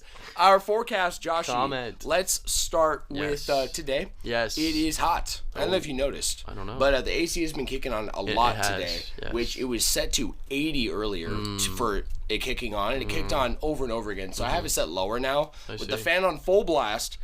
The low tonight of Yes. 74 and the high of 103. Who? And we are officially Who? into our summer weather. My man, I don't like triple digits. digits. Have you seen the forecast for this next week? I have not. I'll look at it right now, though. You should look at it and Really? brace yourself. We have a severe weather warning pretty much every day. Also, it is partly cloudy today, meaning it's a little more humid than normal, and that's not good because it's already way too hot. Yeah, I agree. Also, I can't. Oh, there it is. There it is. I couldn't find my weather. Check it out. Check it out. Let's see. I think what I saw was 107 on Wednesday and You're right. 111 on Thursday. So I think it's changed. It says 110 as the high. Oh, good. But it's also 110 for Yeah. Thursday and 110 Well, I will for say that Friday as 2 well. days ago, Yes. I looked at the weather for the. I usually look Yes. at my last day of work for the week, Yes. like the weather looking like temperature wise, at least for the next week, so I'm prepared like what I'm gonna be like. It Yes. sounds silly. What I'm Yes. gonna be wearing because I coordinate outfits with my other bartenders, Oh, and then I yeah. like bring jackets or shorts or whatever to adjust to the weather. And it was only Thursday was barely above a hundo. Now, every day is well above a hundo. Yeah. So we're getting hot. It's hot. It's hot. Every single thing, just for everyone to know, there is a what's the word? There is a. It's all 100. It's 100 every day for this next coming week, and it's not going under. Nope. For the high. For the high. For the high. All right, Joshy, Yes. let's hit the headliner for our news flash. hit It it. is titled Summer Games Fest 2024. Are you familiar? Games. Yes, of course. Yes. Summer Games. Summer Fest. Games Fest. This is where we announce, or game things announce new games. Yeah. Yes. This is the new E3. It's the new E3. Like it basically, for all intents and purposes. But does it have a live thing? Oh yeah. Oh, it does. Oh yeah. Yeah. It's it's hosting, right? Ooh. Or who it's hosted by. Jeff Keighley. Is Jeff Keighley. Oh. Yeah. So we can expect some big things. This is what actually I was prefacing Joshy. I didn't get great sleep last night, and it's been like a wild week. And looking forward to all this extra time I'll get for Yes. my free time and prepping the cast. Oh, But, hell yeah. was coming off another like crazy week, and I woke up this morning. I was like, oh, I need like an hour. I saw all the news talking about this, and I decided to completely reframe the show about this because Summer Games Fest is around the corner. Yes. It starts next week. Yes. So we have to talk about this today. But didn't okay, so that's what the topic's on? Pretty much. Okay. Yeah. Why is it called Remembrance? Well, you'll see why. Okay. Yeah. I will say, didn't PlayStation just have their State of Play though? They did, I think, just have it. Morning. Why would they not? No, it wasn't this morning. It was a couple days ago. Was that a couple days ago? Well, maybe it wasn't. But I just know a game was announced and it's officially my number one hyped game for the year. Should I say now? Yeah. It's Astrobot. There's a full. I'm going to lose my mind. I'm going to lose my mind, Sam. You don't understand like how did they show excited gameplay? Oh yeah. Did it match the rumor? It's an Odyssey killer. Maybe not killer. No way. It's an Odyssey contender. Yeah. Especially if they do what they did in this. And I know it was a tech demo with the original, but you give me those collectibles, okay? Yeah. You give me those beautiful bite-sized levels that are at the same time a whole adventure in their own hands, but also bite-sized, right? Also bite-sized. And at the same time, power-ups, like these kind of like different ways you play, and also I hope they do this because this is the first time they've done like an official Astrobot game that isn't a kind of a tech demo. Yes. For a new piece of system. Right. A full game. Right. I really hope they've had 2 mini games. Yes. Yeah. I love them as games. I actually haven't played the. But compared to Odyssey, it's a mini game. It's a mini game for sure. But the one of my favorite things are the little clicks and all the things in the controller. It is my favorite game when it comes to utilizing the technology. Like every part of the tech, yes. Of that controller. It's like how I feel like I haven't played it, but I feel like it's how you've talked about Tearaway. Tearaway. I was going to say it is the. That's what I'm saying though. It is the Tearaway of the PS5, but we need a full game. Yes. Tearaway is a full game, right? And that's why it's so incredible because it's constantly introducing new things, making you use every aspect: the camera, the touchpad, the back touchpad, the motion controls, everything about it you're using on the Vita. Yes. Okay. So if they do that with a full-fledged game, God, it is going to be my favorite. Man, I don't know what. Man, okay, Joshy. Second favorite PS5. Yeah, we have a lot to talk about on the subject of new things coming out. So I want to plug this article which is subtitled "What to Expect" from Summer Games Fest 2024. This article is for first time featured on our show, Engadget. All right, yeah, but you're familiar. Yeah, Gadget. Engadget. Yeah. Pretty big news publication. Probably. And generally they do cover like the entire wheelhouse of electronics. I'm talking like TVs. I'm talking, like they're kind of like CNET. You know what I mean? CNET.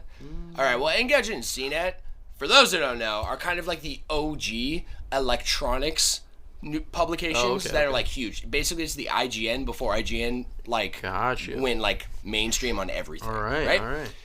So. Yes.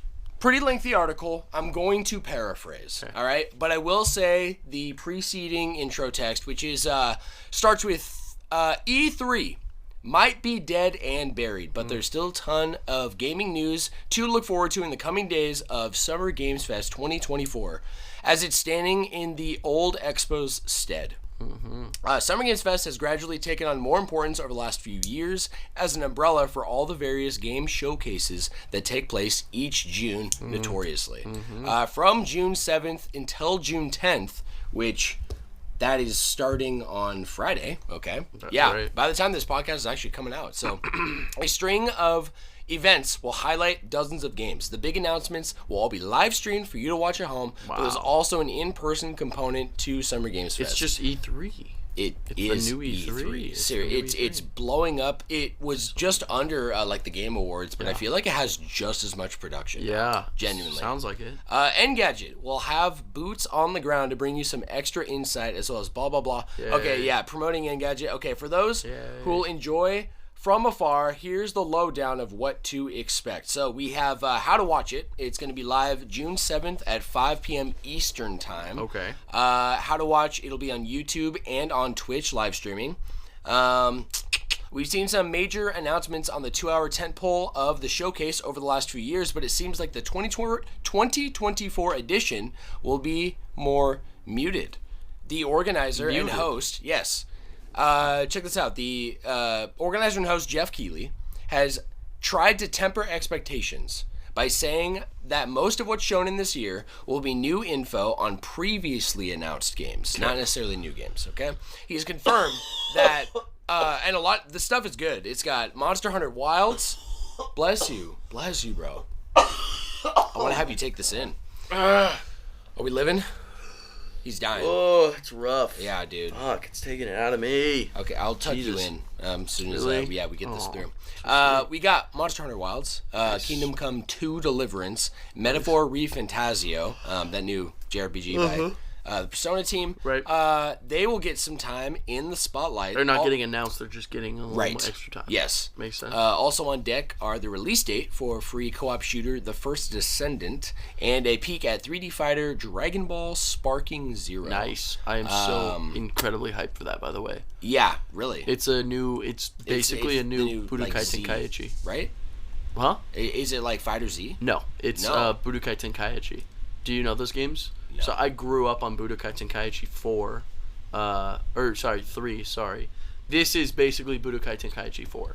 So this is like a reboot of the original series. Oh, wow. Which is Dragon Ball Z Budokai Tenkaichi. Okay. It was originally Budokai Tenkaichi 1, 2, and 3. I played 3. It was probably my second favorite fighting game growing up. Right? Is it like a 1v1 fighter? Yeah, it's 1v1. I'm pretty sure it's 1v1, but it's like split screen, and then at least that's how I played it. Okay. And then it's from the back of the characters. Oh. There were I will look it up because it's a ridiculous number, but there was a ridiculous amount of fighters in it. Like it puts Ultimate to shame. It's like over 100. Got it. Okay. So I'm extremely happy. And also a look at the Among Us animated series. Whoa. Yes. Metal Gear Solid 3 Snake Eater, the remake. Excuse me. Kingdom Hearts 4 and The Wolf Among Us 2 and Kevin Levine's definitely not BioShock follow-up to BioShock Judas will not be featured. I don't know, but apparently there's some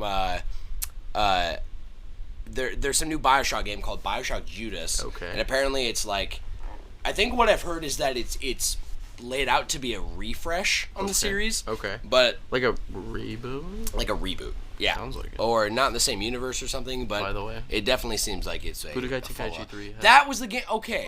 You've talked about this. I have multiple times. As a competitor to Smash for most fighters in a fighting game. Yes, that's what I was saying is that when it comes to the amount of fighters, yes, it's 161. ridiculous. 161 by the way. That's insane. So Sparking Zero is going to be a sequel to that. So, the last quote from Keighley said, there are definitely things that are being announced, but this is not a show that has a lot of coming in 2026 or 27 or teasers for games that are years and years out. Directly from Jeff Keighley. So, we can expect, events-wise, we hope so, bro. We've got Day of the Devs, which will be on YouTube and Twitch. June 7th, we have Devolver Direct. So these are basically like the showcases. Okay. Yeah. Are you familiar with Devolver Direct? No. Dude. What is that? You just have Devolver Studios.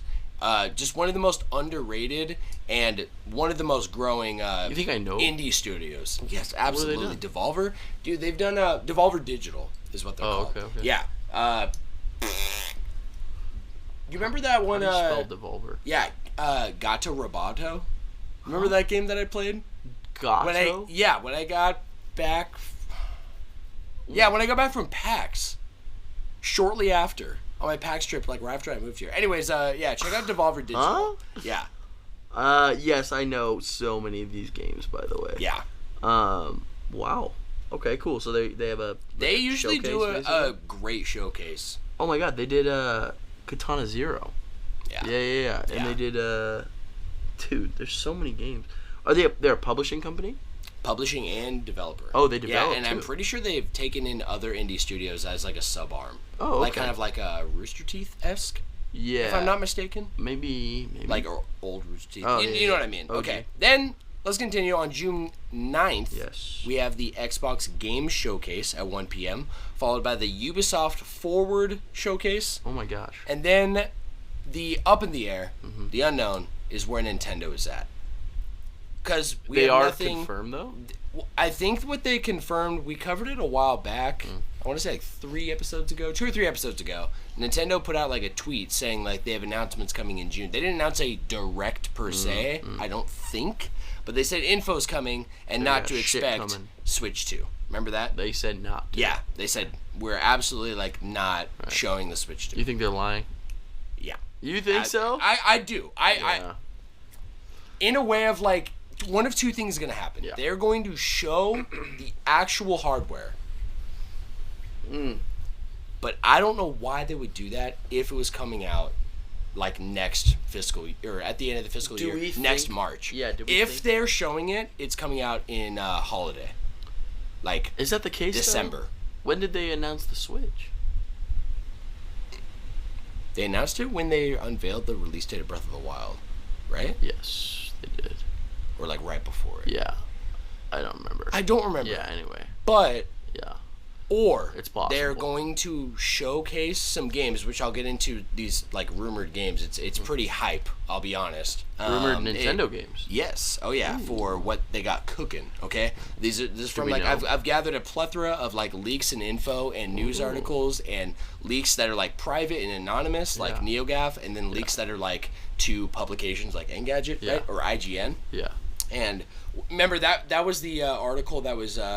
Can't remember if it was Kotaku, but it talked about the magnetic rails have been reported, right? Yeah. So stuff like that. So we're going to get into that, but essentially, we can expect to have a Nintendo Direct sometime in this lineup. However, whether they're going to be there or not, no idea, right? Okay. Nintendo just does their own thing. Yeah, but they very well, I feel like we could expect to have a Direct either like somewhere within a week or two around these dates. Totally. Right? Totally going to happen. Totally happen. So we don't know. However, I feel like Silk Song is going to be shown. You think so? I think so. What's that developer? That's shoot. Also, what's their name? Devolver, by the way, did Fall Guys, Disc Room, fucking Enter the Gungeon. Enter the Gungeon. Carry On, if you know that one too. Carry On. Yeah, the one where you're like a demon. Yeah, you're like a demon in that one. Katana Zero. There's all these games that I know. Yeah. Cult of the Lamb. Yeah. Joshy, before we're gonna come back to the conversation revolving around Summer Games Fest, but I have some. I have one runner-up article if you would like to cover it. Otherwise, we can move on. The title is Majora's Mask just got another unofficial PC port. Is it Majora's Mask 3D? It's not. Huh. I'm gonna give you a briefing because it's honestly not that long. Yeah, if it's not too long, it's fascinating. Do you remember? I gave you. It was a runner-up article last week or the week before. Yeah. And it was basically stating that there's like this new group or like new. I can't remember if it was a new group of like one person or whatever, but they're going back and they're kind of remastering and beefing up these N64 games and making them run way better than the Virtual Console and Switch on PC. Yes, I remember this. Yes. We briefed over it off cast, but that was kind of it. Right. It's back in the headline, so I feel like it's worth mentioning. I'll just get into it. It's just yeah, I'm going to summarize, okay? Paraphrase, The Legend of Zelda Majora's Mask just received yet another unofficial PC port with a high frame rate, ultra widescreen resolution, and more. This, by the way, comes from IGN. So, as reported by VGC, this port from Harbor Masters, that's the guys. Bless you. Bless you, bro. Get it out. Get out the sickness. He's blessed. I'm blessed. Sunshine. I'm so blessed. Cruel sun. Ooh. The same team which released the unofficial version of The Legend of Zelda Ocarina of Time for PC in 2022, which I wasn't aware of before I read the article. Yeah. I didn't know that there was like this unofficial port that was made with all these enhancements. Huh. But this is a completely separate I'm looking this up. port of Majora's Mask released earlier in May.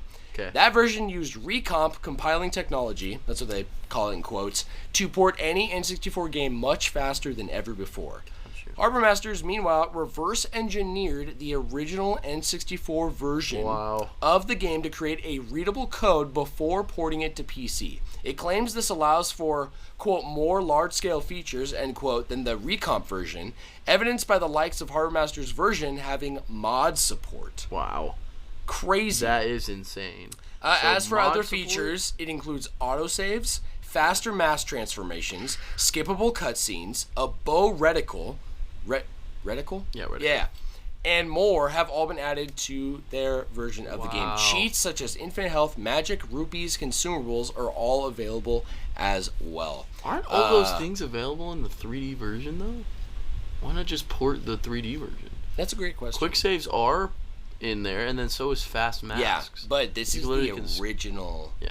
I want to see how it looks. I'm very I curious. do want to see. That's what I was trying to look up, but it's hard to tell in still frames. Yeah, no, absolutely. I do have a couple honorable mentions / announcements here. Real quick, Joshy, I have Like a Dragon Yakuza is getting a live action series. Yeah, premiering on Prime Video in the fall. Yeah. Dude, Prime loves their live action freaking video game shows. Yeah, like fantasy. They're going hard. I respect it. The I almost said Last of Us, not Last of Us. What's it called? The Fallout show. Don't they also have that you got superhero one? What? Oh, like Invincible? Yes. Yeah. And The Boys. Yeah. It's both. Yes. Yeah. They're both on Amazon. Prime Video, baby. Okay. And the second announcement, Josh, is Lego has just released, or they haven't released, they've announced. They announced it. A great Deku tree. Yes. I would say Deku, great Deku tree set. Yes. For $300. Yeah. And it's insane. Yeah. It turns into, you can build it as the Breath of the Wild tree or the Ocarina, and it comes with both minifigures of young Link and Zelda, or Breath of the Wild Link and Zelda. It comes with both. But tell me I shouldn't buy this. It sounds pretty lit. It actually has caused a little stir online. Have you heard about this? No, I haven't. So the amount of pieces that it is, they've never sold something for as little pieces it is for how much it is. Which I think comes down to Nintendo probably having a scoop of licensing? licensing. Yeah, I mean, you already know that Nintendo's all about the licensing and the money. So unless they're willing to cop up, they're not giving it up. So it's like, for the amount of pieces, which it's not a small amount of pieces, but it's like compared to maybe the Star Wars. Yeah, ones. like Star Wars sets and even other ones. Lego has set a precedent of how much their pieces cost per build. Yeah. And I think it's Nintendo. I think it has something to do with Nintendo. Okay. But also, that is pretty hype, isn't it? Very fair. Yeah, no, major hype. Joshy, we are about to hit the main topic. Let's take a small break. I did have something I wanted to report. Remember? Oh, you did? Well, we can do it when we get back. Oh, no. Yeah. Oh, wait, you sure? Yeah. When we come back. Is it big? Because you sure? Let's talk about it right now. What do you gonna report? You want to? Dude, wait, whoa, when did you tell me? I told you this right at the beginning. You were like, oh yeah, I'm excited. You literally said that. I'm having a brain lapse. It's okay, buddy. Please. No problem. It's my bladder talking, you know. It's gotta be. I honestly was gonna read this from a different one, but this is so funny. I need to know because it's Polygon, and Polygon does such funny article like titles. Yeah, and Kotaku as well. Kotaku does, yeah. Even though they're kind of controversial, I really like the titles and articles. Polygon. Let's hear it. Okay, so this article states, Pal World is getting a frog with a stick in parentheses and 3 other new pals. And then in like the small bracket, I only care about the tall mushroom one. This is hilarious. But it was announced pretty recently that there is going to be a brand new biome introduced to Pal World. I thought it was only appropriate because of how much I keep updating on Pal World and what's going on. A new couple of biomes, it looks like. It looks like 2 new biomes. Kind of like a Japanese, not what are those trees called? The ones that blossom? Like the cherry blossoms. Cherry blossoms. Yeah. Thank you. Yes. And then there's like this mushroom forest that they're introducing, which sounds really cool. 4 new pals, which is pretty hype. Dude, that's huge. 4 brand new ones, and they're not like legendaries or anything. If you want to take a look, this is like the kind of designs I love from Pal World. It's like the designs I that aren't completely Pokemon. Excuse me. Oh, goodness. Bless you, bro. Gracious. The most Pokemon-looking one is definitely the mushroom guy. But these right two, I get Pokemon vibes. Yeah. I get a little bit and then tiny bit. You know what I mean? It's almost but that's what I'm saying. I love it because it's like the Power it's so World unique. Style. I love it. I'm getting almost like Lucario and Zoroark vibes. Yeah. What I love about Power Worlds, they do a lot more like fighter-looking pals than Pokemon does. Pokemon will add like 2 per generation. Like humanoid pals. Pokemon. I'm sorry. And PAL does it all the time. Like they just added Bella Noir, which is like a very humanoid-looking PAL. So the news for what we know and what's going to happen, lay it out. We don't know much. All that they have really said so far is that basically during the next update, they're going to be focusing on PvP, which is really exciting because it's online, you know? Yeah. So, and there's not really a way to battle each other, so there's going to be a PvP arena, and then supposedly with this update, it's going to all be one big, massive update, hopefully, that all goes with the PvP mode, 4 new pals, 2 new biomes, and just a couple new releases. And when they announced the PvP arena, they showed a video of it, and it looked like there was a new elemental type for the for this specific pal, basically. So, pretty hype stuff. That's hype. It's very hype stuff, especially for a Pal World fan. And I'm at the very end. There's nothing more I can do. Yeah. I literally, like, I beat Bella Noir. I beat Bella Noir Libro. I think there's, like, an Ultra Bella Noir Libro. I tried to beat it, but, like, I really don't need to right now because there's no, like, incentive at this point because I'm at the very end of the game.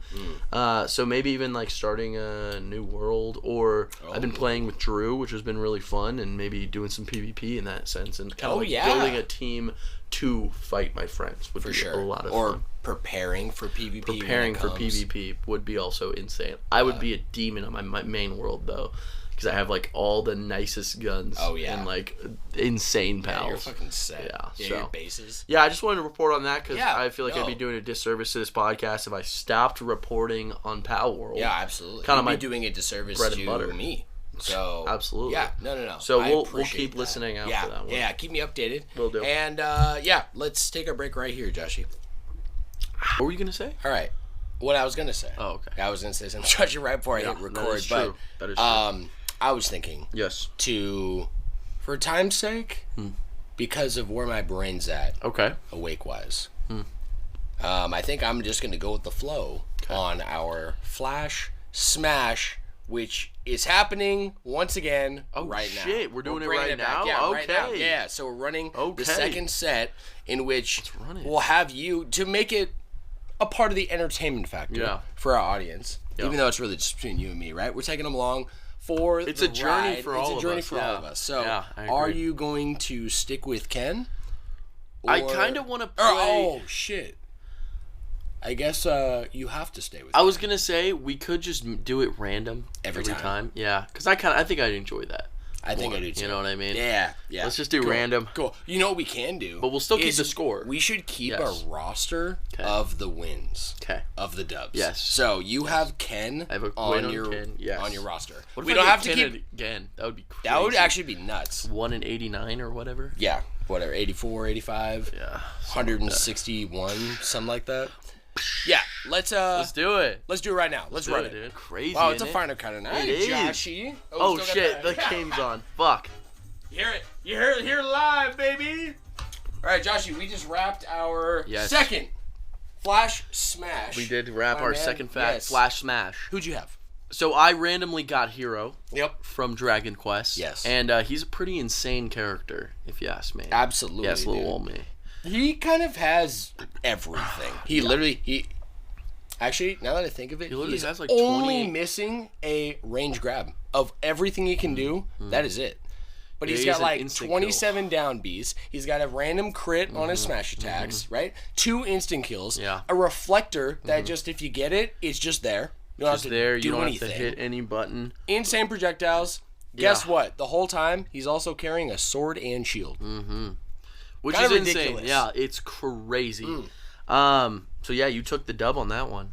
Barely. You did. Yeah. Actually, if you really want to know close. how it ended, we got to the final stock on the final set. That accelerate, man. And Josh was so fast he couldn't even keep up. You literally were like Falco Foxing it under the stage and pineappled. So one of the moves of Hero is that he accelerates, which means he goes extremely fast, and I couldn't keep track. Yep.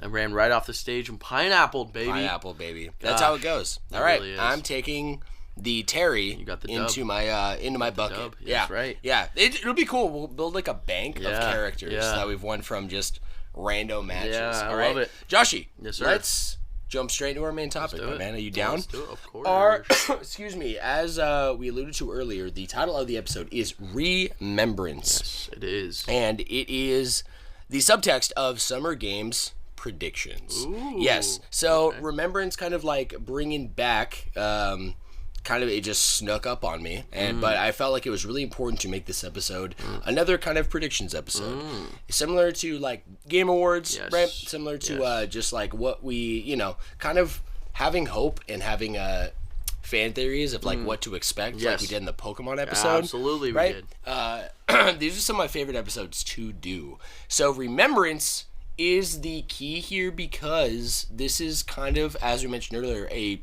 full wheelhouse replacement of E3. In a way, we could have very easily titled this, like 10 years ago, E3 Predictions. Absolutely. Right? Yeah. So, I want to run through, as I like to do, a little bit of history before we dive into a bunch of things I want to bring to your attention that I don't think you were aware of, Josh, and I'm really excited. After, really all I have to say is what I have typed out information-wise, and then I kind of just want to, like, take a very casual discussion off of that about our hype and see if I'll write down any actual predictions that we both got. Okay. Maybe if you even wanted to, we can make a game out of it. I don't know. See what's cooking. Okay. So let's start with the history. E3. Yes. Okay. What is E3? For those who don't know, E3 was at its conception really the first big event in the United States, but really worldwide for a long time. Like, there's still Gamescom, but even I think we had news this year about how Gamescom is kind of even going under too. Oh, yeah. Man. Oh, is it out completely? I don't know. Well, it definitely started going under COVID and following what was happening to E3. The death of a lot of things. Yes, man. I mean, things are changing. Times are changing. But E3 started in 1995. Right? And we've talked about this on cast before, so I'm not really going to go into too much on E3. It ended in 2021, and Summer Games Fest began in 2020. Coincidence?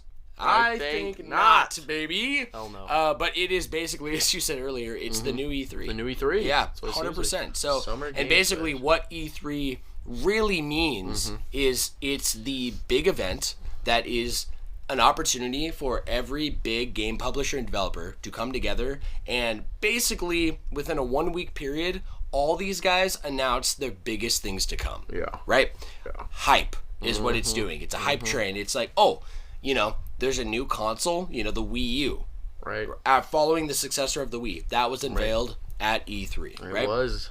As a prime example, but there's many, many big examples. Oh, of course. And as you know, one of your favorite, spokespeople for a company, the infamous Reggie Fils-Aimé. Oh, right? the man himself. He kind of made his identity on E3. My body is ready. Yes. Yeah, oh, yeah. Iconic, man. Iconic as well. So, that brings us to Summer Games Fest, which is currently active. And as we said on the news section on Newsflash, it is running June 7th through the 10th this year, 2024. That's right. So, I have compiled. Yes.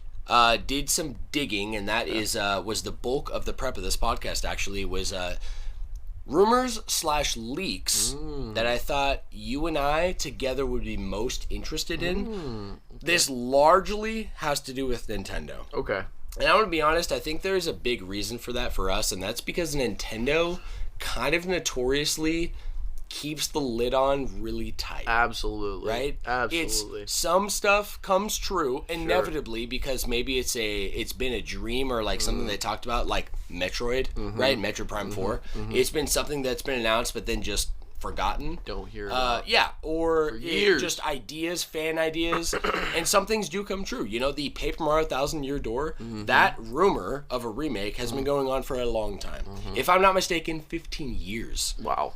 But it finally came out, Here right? it is. So here we are. Let's break it down. So the first thing I want to say is that a big rumor came about. I'm going to be honest, for the sake of just the compilement and making it seamless, I'm not going to break down where I got each of the sources from individually, but I'm going to say I got them from a bunch of publications. So this is from IGN, this is from Engadget, this is from Polygon, this is from Kotaku, Okay. and that one Games Radar that I always reference a lot, and some other like I went a few NeoGAF and like Reddit boards, okay? So cool. Even Twitter, okay? So this is kind of like a lot of, you know, my uncle works at Nintendo. Here's some anonymous insider, and also my favorites, right? Of course, and the publications are really getting their info from developers behind closed doors, who are I mean, it's well known, right? In order to make Switch 2 games now for this new console, they have to have had some form of the hardware to test it on and work on. They've had these for years now, right? So this is kind of a gather of all that info. Let's start with a recent rumor, which is that the Switch 2 will be almost entirely a made-by-Samsung product. What the heck? For the first time in 8 years for Nintendo. Wow. Yeah. What was the last one? It was a mix, but I think it was a big mix, and a lot was in-house, and if I'm not mistaken, like their screens maybe were Samsung. And I think Samsung also... For Switch? Yeah. Oh, okay. Yeah, maybe Samsung, or maybe it's Toshiba or something like that, you know? But, like, there's all these, like, back-end producers, and I'm not really sure if there's any kind of, like, I don't know, animosity between Samsung and Nintendo, but that always goes on behind the scenes. We don't really know. But what I will say is for the first time in 8 years, most of the system, and I mean by most, I mean, like, reportedly it's the screen. Right. And all aspects of this new screen, okay? Right. The storage. Okay. Not just the like hardware storage, but the speed of the storage and the connection to the board or whatever the system, and just other like display technologies and input technologies. All right. This includes faster storage as well as Samsung themselves helping develop and produce the new Switch 2 cartridges, which that's a big part of the rumor. Yeah. So now this rumor is. Basically, not just this rumor, a bunch of rumors are saying that there's going to be a new cartridge, kind of like the 3DS. Okay. Right? So, you know, in 3DS, they added like a little notch on that bad boy. Really, it wasn't that the notch prevented it from playing. You could just break the notch off, right? But you couldn't play it. The notch is there kind of just showcasing that, hey, like, you can really easily see them side by side and see they're in the same family. Right? Absolutely. That's what I'm kind of guessing and taking from the reports. Interesting. Yeah, so you think it's going to be a notch? I think it's going to be notch-ish. Maybe a little wider. But what I will say is it has to be close because it will be able to, like, you'll be able to physically place in original Switch cartridges. I like that. And have it be fully backwards compatible. I like that. Yes, sir. I like that. Now, software. Okay. This is going to be the majority of what we're talking about. Yeah. So, first is Project Edward, in quotes, which supposedly is a brand new Legend of Zelda game. What? Yes, sir. No way. And it could also potentially be a remake of Twilight Princess. Wow. Like, not remastered. Like a remake. Like a remake. Have they done that since, like, 3DS? 3DS is also a remaster, right? Oh, Skyward Sword was remastered. That was a remaster. Yeah. Yeah. Because Ocarina and Majora's Mask were definitely remakes. Right. I don't know. That would be crazy. Another project called Project Anna. Anna? Yes. Okay. Which is supposedly a Nintendo Switch sports game. Ooh. Yeah, following the big success of the new Nintendo Switch Sports. Yeah. And Project SPR Red. SPR Red. Yeah. And what do you think red symbolizes? Mario? a new 3D Super Mario. Wow, 3D. Yes, akin to Odyssey. Oh, wow. I would love that. And for reference, Project Red Star was the codename for Odyssey. Okay. Yeah. Are these confirmed? These are projects. This is all like rumors and hearsay. Okay. I will say all of what I just said. These code names. All came from a news publication and not a random source. Okay. That's what I was gonna say. So, kind of hype. Okay. Yes. Let's continue. Dragon Quest III remake. Okay. I don't know if you've. I think we briefly touched on Cast, but Dragon Quest, obviously, like one of the most iconic and original JRPG series, as well as Akira Toriyama's work in the video game space, right? So supposedly, I think the guy that you played the guy from Dragon Quest X. That's from the 10. Yes. 3, I think, is the dark-haired guy. Okay. Or it might be the prince. I think it's the guy with the ears, right? Like he almost like has like a crown. It's one. No, that's Dragon Quest 1. Oh, that's the first one. Yeah, that's the first one. Okay. Because I know that it's that guy is 10. The one with the bandana is 9, right? Because that was the one. It 8. was a. Oh, is it? Yes. Wasn't it a 3DS game?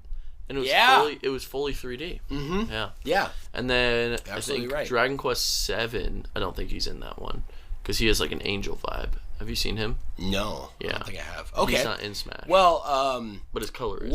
To catch you up, and as a reminder for anyone who didn't know, Dragon Quest 3 was confirmed to be in the process of being remade by the team behind Dragon Quest, and they haven't had an original game or a big project like this really since Dragon Quest 10, right? And if you don't remember, Dragon Quest X actually was a rumored game for the original Switch, right? And it was actually called the Nintendo like NX, I think, or something like that, right? That was exactly. It was like the first confirmed game for the new Nintendo platform. One of them. One of the first. Because Sonic Forces was one of the others. Oh, I followed the NX so closely. Really? And there was only one literal visual we ever got, which was Sonic Forces, and it said it was for Xbox One, PlayStation 4, and then it said the Nintendo NX. NX. Yeah. Which is crazy. It's crazy. So insane. Oh my god. Dragon Quest 3 gets me so apparently is like one of the fan favorites of the old school, like I'm talking top-down pixel art games. I'm gonna look up this one. So when they unveiled they were remaking it, they showed a trailer that shows it looking very, very similarly to Octopath Traveler. Oh no, you were right, by the way. It was Dragon Quest 3.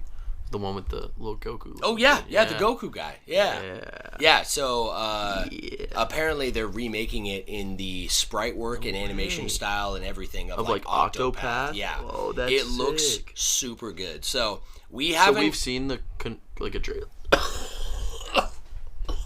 Like a trailer for it? If I remember right, bless you, brother. Wait for Josh to revive here. Sorry. No, you're good. Take your time. Oh my gosh. He's allergic to Dragon Quest, but oh. remind you, or I guess I'm sorry, like if I remember correctly, I'm pretty sure they just announced it and dropped a small trailer, and that's all we've gotten, and that was I think years ago. I think that was like 3 years ago. I'm seeing some pictures. I love that style. Dude, it's beautiful. It's kind of in that, they did that Star Ocean game too, Second Story R. Yeah, similar to that too. So, supposedly, part of the rumor, we get more info on that, like a dramatically more, which would be awesome. A lot. Okay, that would be sick. Also, part of this rumor, or the rumors, is an official Nintendo Direct will be unveiled, and I didn't know this, but in doing the research, the last Nintendo Direct, do you know when that was? And I'm not talking Indie Direct, I'm talking like an official Nintendo Direct. I don't remember. I think it was like October, September of 2023. Of last year? Yeah. It's been a minute. Wow, that's crazy. Yeah, I guess I don't remember any this year, I guess. No, none this year at all. Yeah, so supposedly it's rumored to be around June 11th, which would be after the entirety of the event, okay? Like one day after. Right. And supposedly this is all unconfirmed. The last one, but I have a list of what is leaked from the Direct. The last Nintendo Direct, was February 21st of 2024. But that was an indie showcase. Or it was a princess. Oh, was that the Princess? Yeah, that Showtime was focus? that one. Yeah, I'm talking like a full big old Nintendo Direct. Nintendo Direct that isn't focused on one thing. Yeah, my guy. This is quite the list. Yes, let me hear. We're gonna start with a remake / remaster of Fire Emblem Echoes, a new one called War of Genealogy. It was the one on 3DS, right? That was the last Echoes. That's the first and last Echoes. Yes. But that was a complete remake on the 3DS. Right. Very, very well done. They tweaked it to modernize it. That was the one with like the blue-haired guy and the red-haired girl. Yeah, Seliph. Wait, no. What do you Alm. And they were like kids, right? And then they grow up. Yes. Because they're spirits. Yeah. I know that. Well, and so I just played last year there was that Fire Emblem game that has all the. Yeah, what was that one called? What is that called? Fire Emblem Awakening. No. Fire Emblem. But that one kind of has some vibe. I thought it was called Echoes. Something with the rings, bro. Yeah. What the fuck is it called? I'm gonna look it up. Fire Emblem. Engage. Okay. That's Fire right. Emblem Engage. Thank you. And you said you weren't the biggest fan of that last one. No. I am and I'm not. Okay. Gameplay and progressivism of Fire Emblem wise, absolutely. Yes. Story wise and fan servicey and also like a change of style. Like remember one of my big like things that kind of like separated me from the universe. Imagine if the entirety of the series like Ike's game, for example, it's very dark toned. It's very like it's medieval. It's very imagine if I was to give you an analogy. Right. Imagine all of Fire Emblem up until Engage is in the style of Vinland Saga, and then suddenly they release a new game, but it's in the style of Seven Deadly Sins.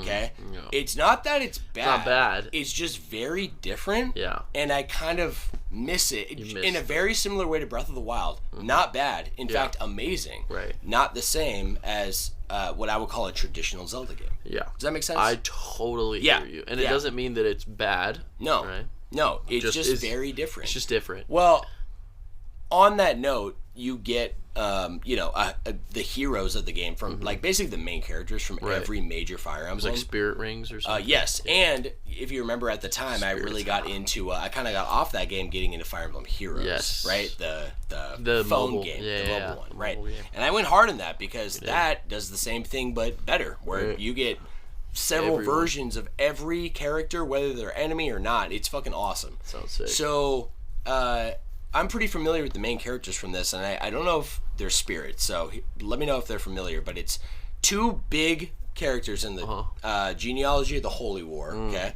is Seliph. The Holy War. Yes. Yeah. Oh yeah. Apparently, this is the best Fire Emblem. Have you played it? According to the fan base. I have not. Wow. I'll give you details why, but it was a Japanese release only. Right. Same reason I didn't play the Shadows of Valencia. That was the first time we ever got it in America. So this will be the first time it's ever been officially in English. All right? If this rumor is true. But Seliph is a holy knight, okay? And he is basically avenging his father, who was killed in the Holy War, and he was like the Holy Knight, okay? And his sounds name like Sigurd. Gill Thunder. Yeah, it's kind of fucking sick, That's okay? crazy. So, the reason I haven't played it is this is the fourth Fire Emblem game. Okay. Shadows of Valencia with the 3DS one, that was a remake of Gaiden, which is the second Fire Emblem game. So this is the fourth release on the Super Famicom in 1996. The OG One Japanese, of the OGs. Oh yeah.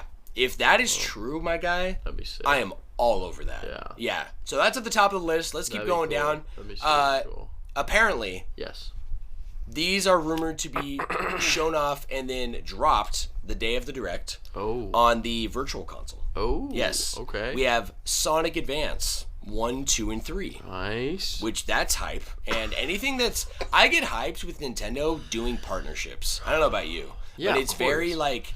It's still kind of weird sometimes. Yeah. When they drop Banjo-Kazooie on oh my gosh. N64. Yes, dude.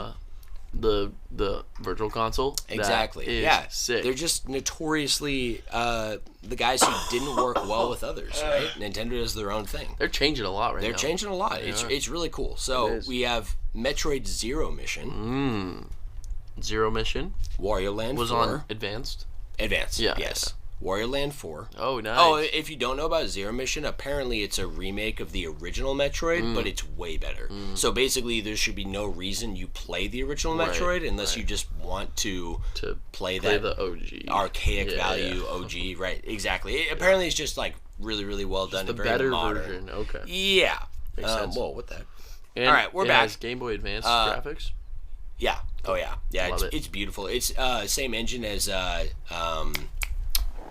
Metroid Prime or Metroid. Metroid Prime. No, not Metroid Prime. Fusion. Oh yeah. Yeah. Same okay, game. cool. Okay. Yeah. Wario Land 4. Okay. Banjo-Tooie. Yes. Yeah. Speaking of Banjo-Kazooie. Yeah. Speaking of, talk about. Have you played Banjo-Tooie? No, I never did. I heard it was a lot different though. It's very different. It's like more open, like open zone, open area. Open. It's more like hub worldy. Hub world. Yeah. Like, and there's a big hub world in the original, yeah, I hate obviously. that hub world. But it's it's. I think I love Banjo-Tooie, but it is different. I've heard it's that. very mature toned. Interesting. In a way that's like it kind of takes away from what Banjo-Kazooie kind of is at its core. Interesting. Yeah. So, but in a good way, you think? It's mixed, and it's very mixed feedback wise. You know, it didn't review all that great, and it's just very mixed in the fan base. Personally, though, I'm a big Tooie fan, but I do think the first one's better. I mean, that one's just so condensed. I love that. Except for the perfect. Shitty hub world. I hate that thing. Yeah, honestly, and the only thing I don't like about the OG is I think it's the third level. Which one? Where you're underwater and there's the big metal shark. Oh my god, Clanker's Cavern. Yeah, I hate that Cavern. stage at the beginning. You're just So weak and it's so stupid. slow and I you're hate swimming. that.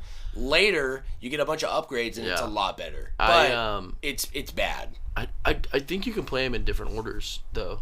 Kind of, because you're limited by the jiggies you can get. Yes, that is true. So you have to like go there barely to get a few jiggies, and then you can just be out. Yeah. I played the treasure one first, and I love that level. Yeah, Treasure Trove Cove. Treasure Trove Cove. Yeah. Is that it? Yeah, you got it. Treasure Trove Cove. Yeah. And you go in the crab. Okay, I'm gonna continue, Joshy, because this is getting more hype. Diddy Kong Racing. What? That's crazy. That would be insane, and I'd be very, very curious. They did bring it to 3DS, if you remember. Or not 3DS, DS. DS. There was Diddy Kong Racing DS. Yes. That was really controversial because not only was it really dumbed down to work on the DS, but they removed Conker. They took Conker out. Yeah, and Banjo, if I'm not mistaken. Okay. So I wonder if Banjo would be in it as well as Conker. They probably wouldn't take stuff out. Have they done that with any other virtual console game on the no. So I don't think so. Yeah. If it's coming, I think it'd come in its entirety. I think you're right. You know and the final game on that list is Smash 64. No shot. Bro. Dude, that would be crazy. That would be crazy. Oh my god. I loved on the Wii, you could have every single Smash game at the time. And I loved it because you could just switch between them and they all play really different. Oh, yeah. And I don't think one is less fun than the other. I think they're all just unique. Very unique. Oh, yeah. You know? And I actually played a lot as a kid because I had it on the original Virtual Console on the Wii. I had that 64 one.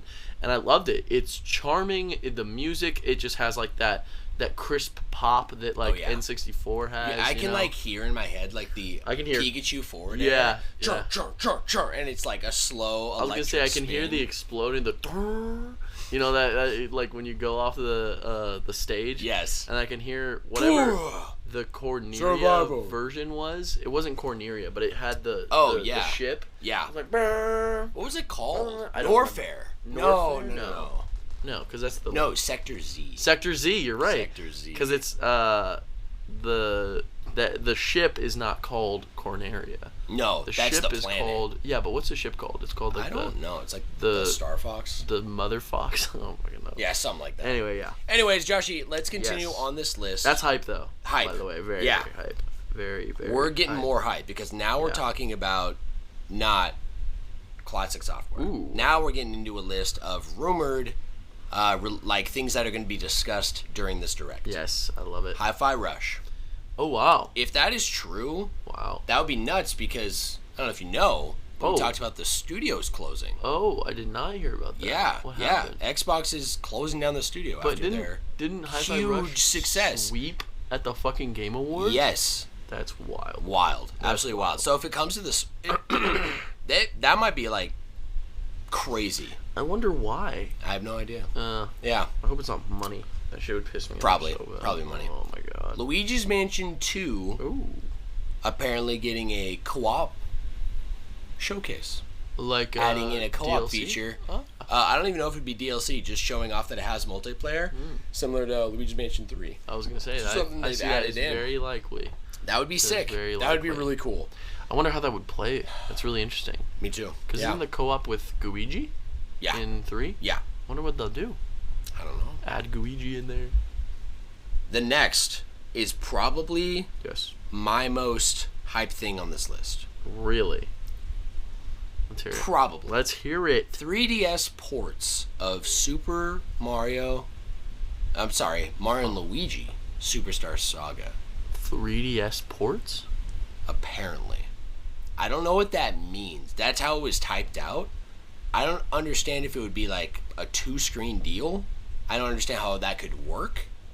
But what if it was a port without the gimmick of the 2 screens of Superstar Saga? Like a up-res remastered version. Huh. That would be nuts. And I that mean, would be huge. I don't remember Superstar Saga if it really relied on the 2 screens that much. It doesn't because the original on Game Boy Advance had 1 screen. So they added in those elements. Yeah, they could absolutely remaster it do for it. sure. Yeah, definitely. Oh, that would be really cool, though. That'd be sick. I would love that. Where my head Pixel goes art? with that is if they're even thinking about this, that is, and they just released Paper Mario, the 1,000-Year Door, right? The like elusive, like this is never going to happen. Yeah. Nintendo might be on a train right now that I am like all in. I was gonna say it sounds like that's what they're going towards. Yeah. I don't want to say for certain, Right. Because also that studio went out of business. Yeah, they shut them down. Shut down. Yeah. Shit. The studio made Mario and Luigi. I Yeah, can't remember what they are, but Quantic Dream. Wait, No. Quantic Dream. not Quantic Dream. Quantic Dream is the ones who did Heavy Rain. I think it's Quantic something though. I can look it up. Yeah, I'll do check a little it out. quick search. Yeah, it is the ones who did Heavy Rain. Yeah, go on. Yeah, you look they, it up. They have a high roster Yeah. of stuff they do. Heavy Rain, Bowser's Inside Story. Well, I don't know if you're a what's it called? Oh, it's Alpha Dream. oh, is it Yeah, Alpha? that's what it is. Dream. One of those words had to match. I don't Yeah, know if it you're was. a Hollow Knight fan, Joshy, but Silk Song Ooh. supposedly getting a trailer. If that is true, that'll be insane. I don't understand. In my mind, there is no shot we don't get a trailer or info for Silk Song. It just doesn't make sense with how much they showed and how much like we know, which is not too much, for there to be radio silence for years. 4 years. Years. And Hollow Knight crazy. has come out like what, 6 years ago now? 7 years ago? It's about damn time. That would be hype. Followed by a Metroid Prime 2 remastered shadow dropping during the direct. That would be sick. That would Be sick. Yeah, 2 remastered Metroid Primes. Oh my gosh. Leading up to 3, man. Come on. Yakuza Collection. As well as Persona 3 Reload. Oh my gosh, no way. If that is true, that would be crazy. that would be insane. We have the like PSP Vita versions of 3 and 4, but those are literally just ports. And then Royals on Switch already, right? It is. This would be the first actual Persona mainline game on a Nintendo Switch console. Are you 100%? We have Persona 5 Tactica, and we have on Switch? On Switch. Wait, You're wrong. I am wrong. Yeah. They did bring Royal to Switch. They brought all 3. They brought 3, 4, and 5. Persona, I swear. I swear. Yeah, but 3 and 4 are just ports. Yeah, I know. Yeah, but they have Royal, they have It is Gold, Royal. and then they have I take P. back everything I said. Yes. Yeah. Which, that is still hype, though, because that's the new That version would be hype. of it. Yeah, that no, still that would be hype. sick. regardless, it doesn't really matter. This next piece, I think, is going to be your most hype. Ooh. Wind Waker and Twilight Princess HD. Oh, bring it to me. Bring it to me. I want it. I've been wanting Wind Waker HD on the Switch since the fucking Switch was announced. You're telling me, bro. On the go, in your bed. I need it. Wind Waker. Oh my gosh. Think about how beautiful Breath of the Wild looks on that OLED screen. Imagine Wind Waker, bro. That's what I'm saying. That to me is like peak. That's all we're peak. missing too when it comes to the HD games that have been coming out. Yeah. No. Because we got For like Wii U. Skyward Sword, and then we even got fucking Hyrule Warriors. Yeah. I feel like the only game that would be left on my personal list, especially if Metro Prime 2 is coming out, would be Ocarina. Well, yeah, but like as far as Wii U goes, It's a pipe dream. Xenoblade X. Oh yeah, That'd be, like, I the only forget that thing. game exists sometimes. I know. You know what doesn't fit into the timeline? Did you know that? Yeah. That's weird. Yeah, they just like allude to Chronicles. Yeah. I just don't understand why it's called Chronicles. Why call it Xenoblade? Why not call it Yeah. like Xenospace? Or like Xenolands? I'm hoping it was just a PR stunt. Oh right? my god, dude, I'm so sorry. Oh, right at Gotta 9. take out It's the trash. The trash. Yeah. It's the trash reminder. Do you have a reminder too? I do. It just went Go. off. I can't forget about that. By the My way. man, yeah, we won't forget. All right. The last announcement supposedly will be a Zelda side quest game. What is that?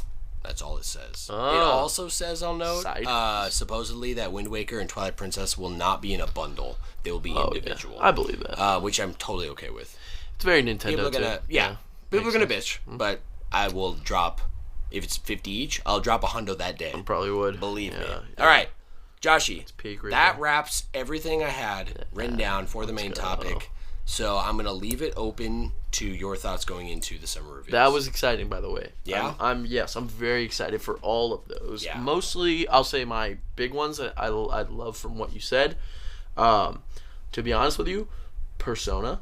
From everything that Blade was showing me, I mean, I still want to get into Persona 5, but Reload looks amazing. Dude, I love the visuals. beautiful. I love the vibe. I love that it looks like a modern Persona game. Yes. Like, it doesn't look dated at all. No. At least from what Blade was showing No, me. it Just doesn't. looks It like doesn't at all. a new Persona game, but taking everything that worked and just making it into a brand new one. Yeah. And Blade even like went into detail. He was explaining there's some things that are changed because I don't know if you knew this. Blade's like favorite Persona was 3. Yeah, I knew that. Yeah. And he like played the shit out of the third one. And so he was telling me all these things, and it just sounds really streamlined. It sounds streamlined. It sounds. Sometimes it sounds like they were like kind of like well fuck me moments. You know what I mean? Of like okay, you know what I mean? Oh, yeah. And they just fixed 3 a is lot of also stuff. my favorite. Oh really? Yeah. Yeah. So what he told me, which I'll tell you now, was that he said if you have multiple girlfriends, they won't get upset if you don't spend time with them. Right. Yeah. That is an advancement from 4. Oh, is that how they onward, did that? Yeah. I think in 4, if a girlfriend found out, they would halt the relationship. Yeah. And you would have to like put in extra time and with you'd them have to, like, waste time, get that basically. back. Yeah. But you could do it because you could basically like you just had to be smart with your time, and Yeah. sometimes you were just fucked. You know, Valentine's Day is coming up and you're like, oh shit, I have to pick a girl. So the other girls are gonna find out, right? Yeah. That's But crazy. in the original 3, it was ruthless. If a girl that's found what I out, heard. your relationship with her would not only halt, it would go down. That's what I heard. Yeah. Or that's what he said would to fuck me. your progress. Yeah, bro. so he said it's going to be, or it has been like the way 4 and 5 do it, which he said is better because it just wastes your time. I mean, like I don't know, it sounds fucked up to say, but like that's how the game plays. I don't fucking know. Yeah.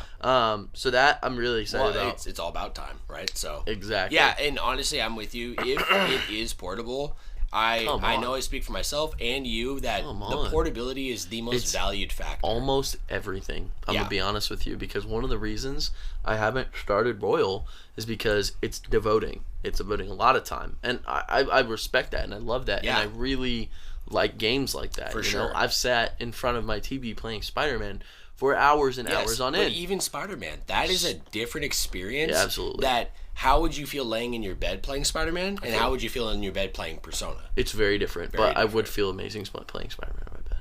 Well, yeah. That's also one of the reasons I want a PlayStation Portal, just so I can literally lay in my bed and fair. play Spider-Man, play Rift Apart, play fucking... Well, my point is, in my mind, is that Persona is just a much better portable experience. And I agree, you know? I agree. There's so much text. Yes. It's like Xenoblade. It's Xenoblade-esque. Is perfect on the Switch. That's what I was going to say. And even just like when we were at Kendall's house and I woke up earlier than everyone else, I run that whole Cheech mission in Xenoblade 3. Yep. And then I ran all the you know how you tutor all those people in Colony Omega or something like that. Oh, yeah. I ran all of that just in the morning, just running it outside, enjoying the weather. That's the kind of vibe that that Persona deserves to be a part of. So that extremely excited for. To be honest, also Banjo-Tooie, because I do have that on my Xbox. But once again, I like playing games in my bed, and especially a game like Banjo-Kazooie. I don't know if you've enjoyed playing Odyssey just anywhere. That's one of those games you can just pick up and you just run. Yes. You just run it, right? Yes. So that's really exciting to me.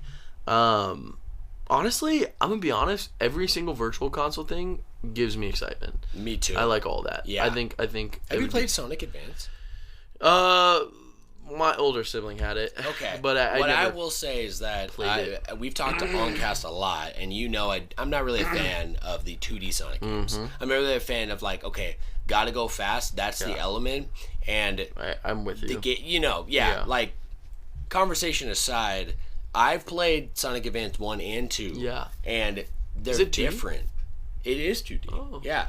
Not only does it look beautiful, it's pixel art, but also it's designed very differently. Yes. It's still about speed, but it's in a very controlled manner that doesn't make Sonic feel slow, if that even makes sense. Yeah, absolutely. Yeah. It's good. It's really good. Have you did you ever play Sonic Rush?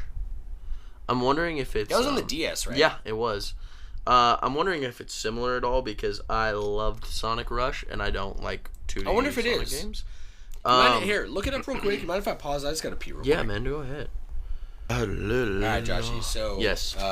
Did you find out if it's like the same dev team for the Sonic Rush? I did not actually. But I'm gonna say probably I'm gonna say probably. Probably not. Alright, we're betting against themselves. So it was Sega and no, that was Sonic Battle. Sonic Advance 3 was THQ. Was it actually? Mm-hmm. Oh. But it was just Sonic Team. For the first two, Sonic Advance. Okay. I could drop Taz and just hitch, and let's see if Sonic rush up. Well, you have anything more you want to add, or do you want to say who you're most hyped for? Or maybe like make a prediction that wasn't on this list. If you were wanting a pipe dream to come true. Oh, you want to talk about pipe dreams? Yeah, let's talk about pipe dreams. Fuck, man. Well, okay. Number one, Nintendo pipe dream. For any kind of Nintendo Switch console. Mm-hmm. Anything. Even the future Switch, not even Switch 2. Fuck it. Give me Tomodachi World. Tomodachi World. I'd just say Tomodachi World because Tomodachi Life was the one on the 3DS. That's my dream. That's just my dream. I don't think it'll happen. But you know what? I love Tomodachi Life, and that is my favorite, one of my favorite 3DS games of all time. And the Switch became the perfect 3DS killer. It was going by, slowly killing everything that made the 3DS useful, right? Brought us Smash, brought us brand new Animal Crossing, brought us Pokemon, perfect, great examples. There's probably more examples out there. Zelda. I mean, look at Breath of the Wild compared to Link Between Worlds. You're right about that. Right, capability-wise, like, of the console. Oh, you know what's my other prediction then? Oh, yeah. Ocarina of Time HD. Oh. Mm-hmm. So I'm going to say those two because, you know what? Fuck it. I just want to say what I want. Well, here's the deal. That's the only things I want. That's all I want.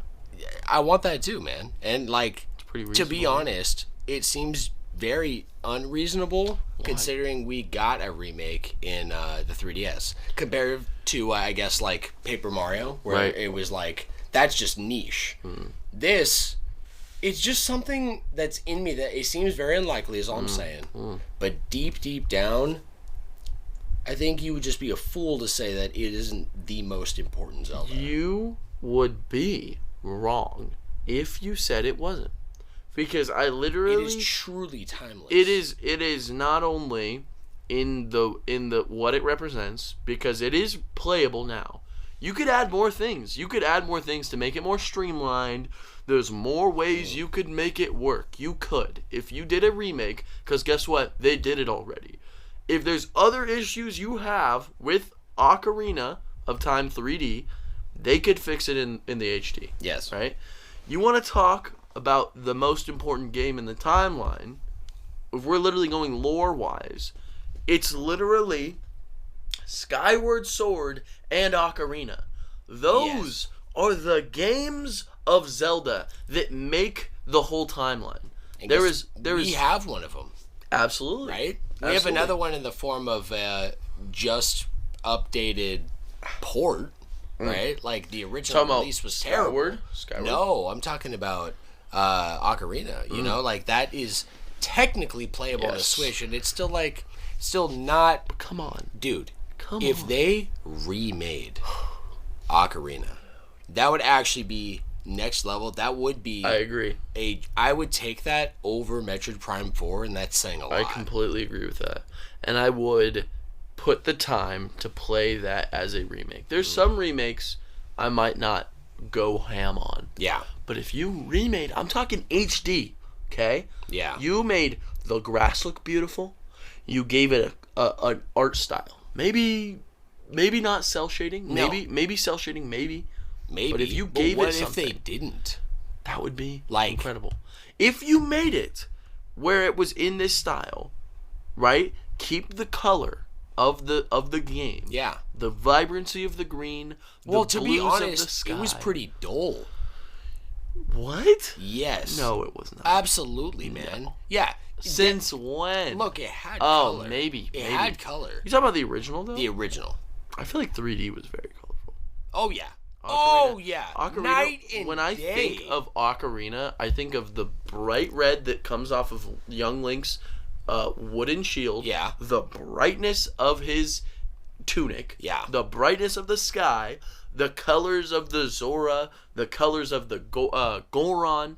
The colors of the lava. That one dragon that flies around. It is a lot more colorful than the 3DS. You're so right, and I actually haven't It's played. just dull. Yes. Like, if you look at it side by side, I haven't played the truly, original. Like, in fact, Yeah. Majora is a darker toned Yes. game, and that, I think, has more color and Yes. variety than Ocarina. Well, I agree with that Yeah. too. But, like, even just on a color palette wise, Yeah. that, I think, is a reason I'm so drawn to Wind Waker. Hear me out, is, like, the color palette, the palette of the game, artistically, color-wise, matches the tone of, like, it lifts you up. It's so bright to play agree. Wind Waker. And then in contrast, play Twilight Princess. Look at that Oh, my brightness. gosh. It yes. pops, man. Yeah, but look at it on the original. You can literally, But, yeah. like, the grass is Yeah. green, the sky is blue. Right, That's but look at basic, that bro. forest. Yeah, but The pop of the red on his back. even in the 3DS, the forest is pretty dang dull. It's like gray tones everywhere. Yeah, it's gray Link tones. himself is popping. But it's like a yellowish gray tone. Oh my god, I just want to hear the sound of the fucking forest temple. Okay, yeah, and could you imagine truly if there was fully remastered like Music? what? Yeah, or even what they did with Paper Mario, where they're doing like the Banjo Kazooie. Yeah. If everyone had like a voice, Or even just like like Breath of the Wild. yeah, right, more animated. No! Actually, I'll even add in. That would be I peak. know you appreciate not just music but sound effects. Okay. I do. I know. do love Can music. you visualize in your head right now the sound effects within Ocarina of Time? Of course. Yeah, can I hear think anyone Epona who running. has played this game can, especially if you grew up on it. Dude, I can say the same about Paper Mario, okay? They completely redid, beyond remastered, the sound effects in Thousand Year Door. That's how you do it. That level of detail, they didn't have to do that. No. It was already great. It was very Absolutely. modern. I could play sound effects right now. And Ocarina's extremely modern. But they would, if they were to remake it, they would redo those sound effects. They would. Could you imagine? That I already have my ringtones and always have for my entire life the Zelda chimes, right? Think of that. Imagine that. That would be insane. Okay, that's my dream game. That's the dream. That's the Flash dream. It is the Flash dream. Do you want to hear how crazy I am though? Yeah, let's hear it. I would take a new Tomodachi Life over this. That's exactly how I feel. No, you heard me. Joshy. Everything we just said, if they made a new Tomodachi Life, they moved the capacity because the Switch is way more powerful than 3DS. Yeah. Make it 200 floors on the hotel. Okay? 200 Miis that you could make in that account, including the children of all the characters you have. New activities, new foods, new clothes, all that. I would take that over Ocarina. And that's how delusional I am, Sam. I'm a madman. I'm not a man that is of sound mind here. I'm a crazy lunatic who just wants Tomodachi Life. I would give most things for Tomodachi Life. I cannot believe we're having this conversation right now. I would trade that, and then I would get rid of Skyward Sword HD off of the Switch for Tomodachi Life. I would give both of those. You would. And I paid for that game, so you know what? They could take that away, and I would have no money. I would lose money, and I would take Tomodachi World. All right, let me get this straight. You heard me. In exchange for a guaranteed Tomodachi World, Absolutely. You were saying you will... Bigger and better, not just a port, by the way. Bigger and better. Have them take off Skyward Sword HD off of the store, and you paid for it, and you lose your money. I would take it. In addition to a confirmed they will not remake Ocarina of Time HD.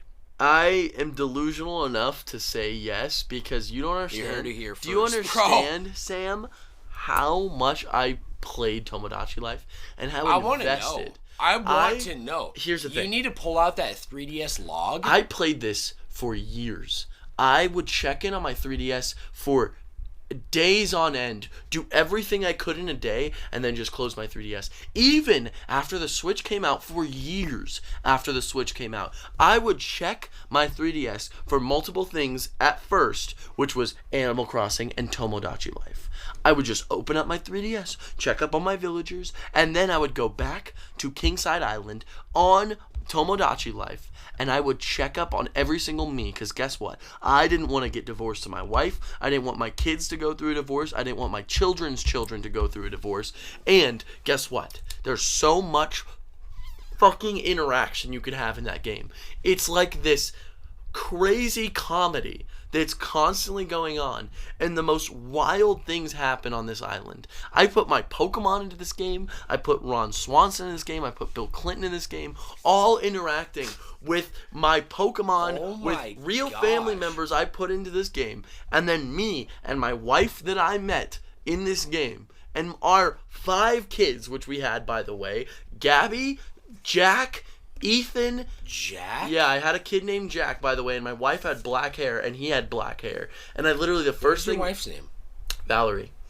And she was very beautiful. She was a French woman, and she was from, so this is the lore, she was from my older siblings' Tomodachi account, which they added their Pokemon games. My eyes are so wide. Valerie was a Chandelure from my older siblings' Pokemon game, and then in their Tomodachi Life game, before I played it, we fell in love. So I added her back. I wanted to see how real our love was. When I got a Tomodachi Life on my 3DS, and I put his character into my thing, with all the options she had, we fell in love again. That's a true love story. You understand me? I hear you. I have a picture that I have drawn that I used to keep up on my corkboard of my me with my me wife that I was in love with. We had 5 children, okay? 5 kids. And those kids had kids. Gabby, my oldest, had 4 children. And those children had relationships and grew up and changed. And they met friends. And they had friends. They had interests. They played Wii U. They played 3DS. They got dogs. They were just... This game, I know this is the most wild thing I've ever said. But this game... It was like, it's one of my favorites of all time. And they brought... I think it might... be. It might be one of my favorites. It's tough to say. I always forget about it, but for years I was checking up on this game. And guess what? Every time I power on my 3DS, even recently, I've been when I was playing Kid Icarus, I would close Kid Icarus to check up on my. No, you wouldn't. I swear to God, I swear. All right, Joshy, here's what we're gonna do right now to end our main topic and start our epilogue of the podcast. Okay. We're gonna do something crazy. Let's do something crazy. You know what's wild about it? It's just like. It's always nuts, bro. I'm always fascinated, but I'm not surprised. It's that what's meant to be is meant to be. And I'm just a believer. There's no accidents, okay? Agreed. And this is just something silly, but the title of this episode is Remembrance. That is very true. I need you to grab your 3DS from your room. No way. I'm going to grab mine, get a charger. They're going to be dead. We are going to power them on. Mine might not be. Well, mine's definitely dead. We're going to power them on. We're going to pull out our 3DS logs. Okay. And we're going to get some data that we're going to document. Fuck it. Let's do it. Yeah, let's do it. This will be fucking hype. We are officially back. I have the two 3DSs side by side. Josh and I were obviously, as expected, fully reminiscing on all of the memories that are tied to... Yes, dude. Geeking out. This is... Oh my gosh. If you were in the 3DS era, I'm not kidding, pull it back out, you will get a nostalgic feeling that is unlike anything. Seriously, with the amount of personality that is in with the customizability, the themes.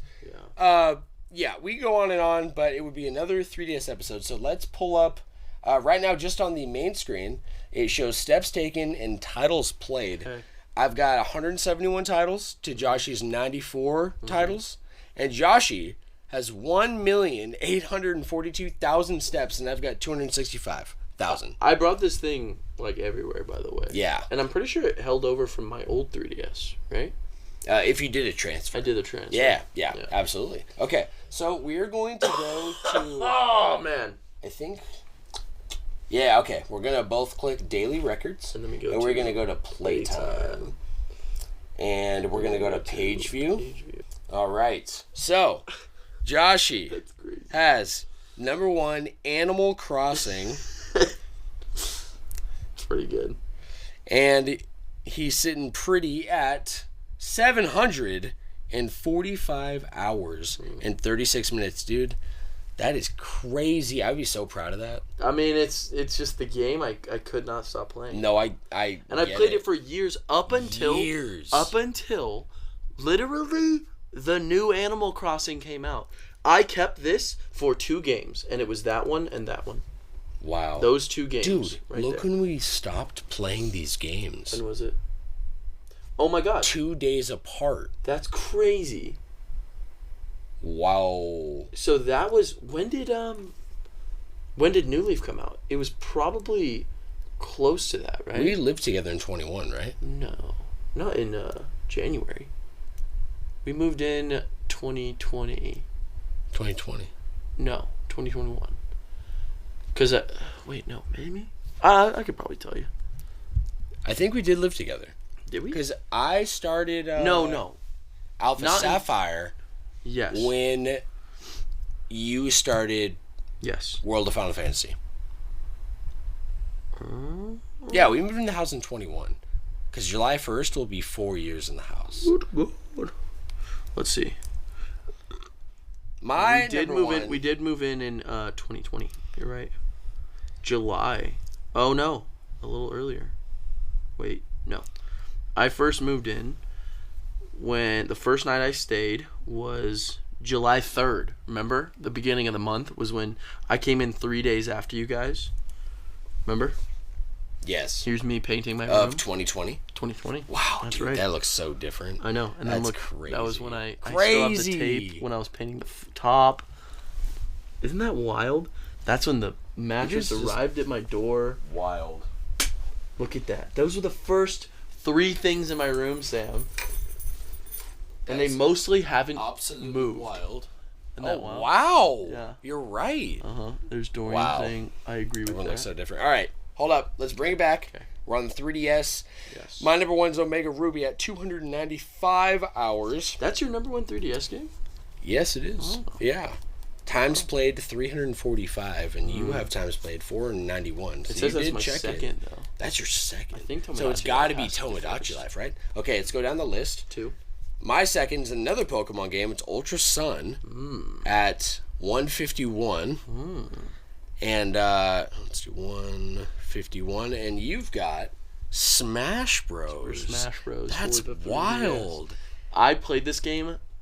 I felt like I played it more than anything besides Tomodachi and Animal Crossing because it was an extremely social game for me. That's so crazy because you had a very social experience with your 3DS. Hugely. That was not a part of my 3DS experience. Well, think about it. This was my high school console. For sure. So that was high school and junior high. Yeah. So for me, when that was the came 360 and the out, I GameCube. played it 2019. I first played it 2014. That was like with the day it dropped. Wow. Basically. Wow. Cause I was playing the demo so much. Had you, bro. Okay, let's go down. I've got Awakening. I knew it. Fire Emblem Awakening. Look how many times I've fired that thing up. Ooh. I had 146 at Awakening, and for your Tomodachi Life, you've got 240. 240. With 658 times played. That is wild, The last bro. time I played was 2 years ago. I'm so impressed. Wow. Yeah, I look at these as like, I'll be honest. I pulled out my 3DS one time and saw that I had somewhere around like over 200 hours in Omega Ruby, and I showed it in excitement to War Max's, and she was not happy. She saw it. She's like, "How could you possibly spend the amount of time?" I'm like, whoa.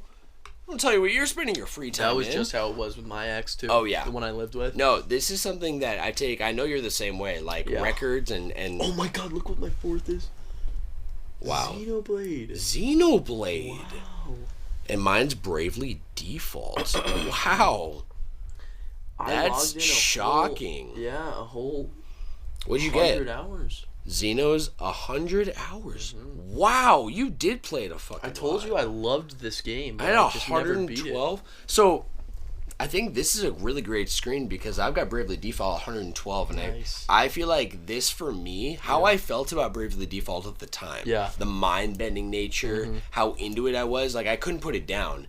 This is like my Xenoblade experience in the modern day. So it's literally like it's a parallel. Same, yeah, dude, that's wild. Okay. And number 5, no surprise, Pokemon Y. Dude, I got Pokemon X. What? I swear to God, dude, look at that. You only have like 8 more hours than I do too. Yeah, well, I got 102 and you've got 95. Okay, actually, this just brings up a great point. Number 1, not only is this wild, can I I'm gonna take a picture of exactly this right now. Such a little. That's like the rivals, bro. That is, dude. Also, the fact that you got the white one, I got the black one. I believe that. That's so wild. Okay, well, I redact a little bit of. I thought we had the same date. I remember because that's when it came out. Huh? That's I got it October holiday. 12th.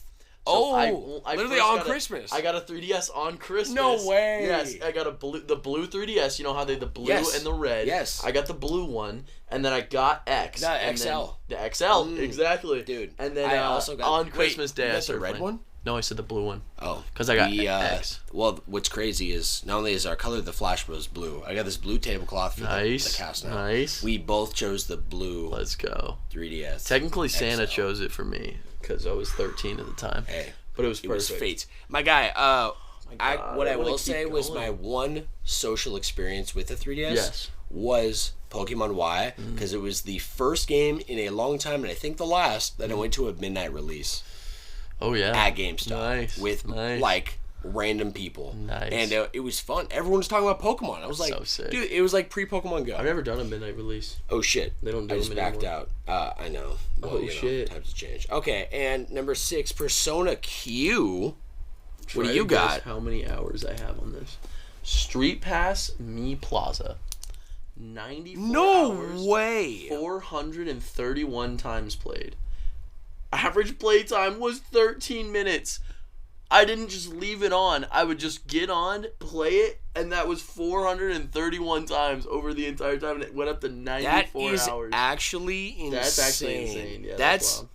wow. Oh my God, you're not going to guess what my next one is. you would never guess this. We're going to wrap I don't with think I've ever talked about our it. last one here. This is going to be, this was 6? Why don't we go to Let's 10? wrap with, 10. Come on. Okay. Yeah, okay. Might as well. Let's go down. You're never going to guess this. I got Fates. Nice. Fire Emblem. Nice. 88. What do you got? I have Pokemon Shuffle, which I was so played into. the shit out No, of you this didn't. game. Are you serious, dude? No, I guarantee you. Dude, I will 86 go down. hours. I went 86 up until like hours. the fifth world. Do you remember how it was like little Yes. plazas? You would literally like keep going. I swear to God, there's like, I should boost it up and just see what the fuck I was doing. Wow. I Okay. played the shit out of it. Yeah, okay. Number 8. Ocarina, baby. I got, Omega Ruby. Omega Ruby. What you got? 69 hours. 69 hours. It had And to be said, bro. Average playtime was 3 hours. That's amazing. That's amazing. Almost Wait, I'm 4. going to go up real quick to my Wow. average playtime. 51 Incredible. minutes. That's We'll crazy. take it. Okay. Whoa. No spoilers. You know what's All right. crazy? I forgot how much I played this game. We're on 8, right? Yes, sir. Okay. So my Next one. Ocarina is 73. I think I've played through it like 3 times in the 3DS. Oh, I just moved to 9. My bad. Number 9. You've got Pokemon Sun, with baby. 69 hours. And my average playtime was an hour and a half. Dude, you played in big chunks, and mine is also an Hour and a half. Yeah, I've What got is this? Tales of the Oh, Abyss. there you go. From my beloved Tales of series. This one is a honestly great story. It has running issues, but it's in full 3D, so it's pretty impressive. That is impressive. It's like an anime game. My last time played was 2022. 2022. Mine was check it out. 2016. Nice. Number 10, you got Ocarina, baby. 69 hours. You had 3 games at 69 hours, Josh. I have, 3 in a row, too. What the That's heck? wild. All right, that's wild. I've got Fire Emblem Echoes Shadow of Valencia. Oh my gosh, these games We were are just so talking about it, good. bro. I miss these exact numbers that they would give, by the way. No, it's so much. It's so good. Oh, look. Radiant Historia. Look, my average time playing number 1, 4 hours and 22 minutes. I would sit down and not be able to put this game down. Bless you, bro. Thank you. Absolutely. Oh my gosh. All right. Oh my wow. gosh. There's my Pokemon Shuffle. I want to see my my number 1 for average playtime. Because you have like a ranking system next to it. You can do change Oh, order. I found it. Change orders in the very Holy bottom. shit, this must be crazy because look at this. I did play the shit out of this game. Whoa. So Revelations was really fun because it used this as your Resident Evil Revelations. your stick. So you literally would, Right. and it was one of my favorites because of that. There were only multiple games. There was obviously like more Majora's Mask that used it, but Oh, yeah. Yokai Watch 55, not bad. There's my Pokemon Shuffle for you. 18 hours. way, Joshy, let's go. let's save the rest for our rekindling tomorrow. I can't wait to see more. No, it's got my second trash in my Oh, I love it. Give me your I love it. 3DS. Why? Give me your toys. You don't want to see my Tomodachi Life World? I do. No, you don't. No, I do. Say But I you also don't. want to officially wrap our main topic Let's do it, today, baby. Let's do it, Joshy. baby. Yeah. Yes, sir. This is beautiful. great I don't even know remembrance. where we started the Yeah. main topic, but this is a great way to wrap Remembrance, bro. Agree. Joshy, let's head over to class trial. Let's hit it. I'm stoked. You have some good stuff for me? Absolutely. Really? Because, to be honest, I was already starting to build some Xenoblade trivia. But after... Actually, if I'm even being more honest, Yeah. I already pretty much knew what I was going to ask you. And I was going to keep it really simple. I had like 3 questions Okay. cocked up. Okay. However, in going ham in the main topic this morning, Yes. Reggie Fils-Aimé was just on my mind over Reggie and over. Fils-Aimé, Yes, huh? and how much random knowledge you have of him and just My his body, iconic moments. He's so iconic. So I have a class trial for On Reggie Reggie Fils-Aimé, Fils-Aimé. my Let's go. man. Let's go. Let's Are see how you I down? do, dude. Yeah, I'm scared. Yeah, this is this is out there and information that I did not really know the answers to, but I thought maybe you would, and The if not, Star Warrior you by will learn Animal. today. I It's will. pretty iconic. Okay, this I'm man. ready. Okay, I got 5 I'm questions ready. for you, Okay. Joshy. Yes, Do you sir. want to just fire them off as we go? Fuck it, yeah. Yeah, let's do it. Yeah. Figure it's not that Easy. serious, No, right? no, Yeah. exactly. Joshie, Reggie number Fils- one is, when did Reggie Fils-Aimé join Nintendo? Join Nintendo or become the president? No, join Nintendo. He Nintendo? didn't join as the president. Yeah, he didn't. I'll give you a hint. 1995. It was actually December of 2003. Oh my god, I almost said that. Really? I swear to God. I believe you. I swear to God, I Why? almost said, I don't know. I just had 2003 in my head, and then I thought, no, when did the GameCube come out? And then I was like, it was close to there. You know, he was probably there for a minute. He couldn't have moved up that fast, and then he did. Damn it, I wish I said 2003. That's crazy. So he was... said 2003 or 2005. Yeah, were you going to say December or just 2003? I was just going to say 2003. Okay. If you... That would have been crazy. That would have been nuts. No. Joshie, I have a little bit more Okay. info, which is that he was hired as the Executive Vice President of Sales and Marketing, Attaboy. which explains why he was so good at his press conferences. He was amazing. Right? He was amazing. Such Iconic, He okay? is. I hope he's It's, living as much of a meme as he is, I enjoyed every second of his Nintendo presentations. Me too. Even in the directs. The way he talks, it's so consistent, it's So- crazy. He is a character. He is. Right? He was a Nintendo character. Yes, He was. but I miss him. it just makes sense. Okay, number two is in 2006, Reggie promoted to what position at Nintendo of America? President. Yes, sir. Let's go. Specifically, President and Chief Operating Officer. Okay. Yeah. Take that. Number three, Yes. what was Reggie's opening line at his first E3? I don't know. If you don't know it, I think you, like, this will ring a bell. I think you do. Really. Deep down. Say it. Yeah. It's, honestly, I thought it might be the My Body Is Ready. Turns out that was a couple years later. Yeah, it was. Yeah. It is, my name is Reggie. I'm about kicking ass. I'm about taking names. go. And we're about making games. Let's go. Dude. Real one. Real one. Did you watch that E3 or do you remember that? Bless you, brother. Sorry, bro. No, dude. I feel like I know We're almost through. the reference. You'll make it. I'll make it. Yeah. I think I know the reference, but I never watched it. No. Unfortunately, I remember it, and it was. My name is Reggie. Absolutely, yeah. I'm all about kicking ass. Yeah, I'm taking about names. kicking ass. I'm about taking names, and we're about making games. I like that. It's just so iconic. Oh, it's he. Real. He always, I feel like, would take a twist on what's already being said and just say it like perfectly in a way Yeah. that you're like, that's so clever. So clever. Right? Yeah. So, comedian at heart. You know what I mean? He is. Number 4, Joshie. Yes. Reggie stepped into the role of Nintendo's public figure after what happened? The release of the Wii. No, I'll give you another guess and I'll give you a hint. Okay, it give me a has hint. something to do with what happened on a humanity side of Nintendo. Not having to humanity side. yeah, like nothing to do with game progress or the company's state or nothing like that. Something happened within the team at Nintendo that caused Reggie to step up to be the new public figure. A big event.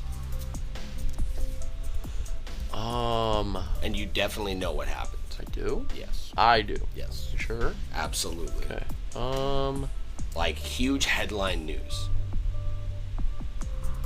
Huge headline news. Huge headline Was news. it the death of Iwata? It was the death of He was Satoru definitely. Iwata. He was definitely around though. He was like a public around, but figure. he stepped up as the public figure, and the reason of was all of Nintendo, not just America.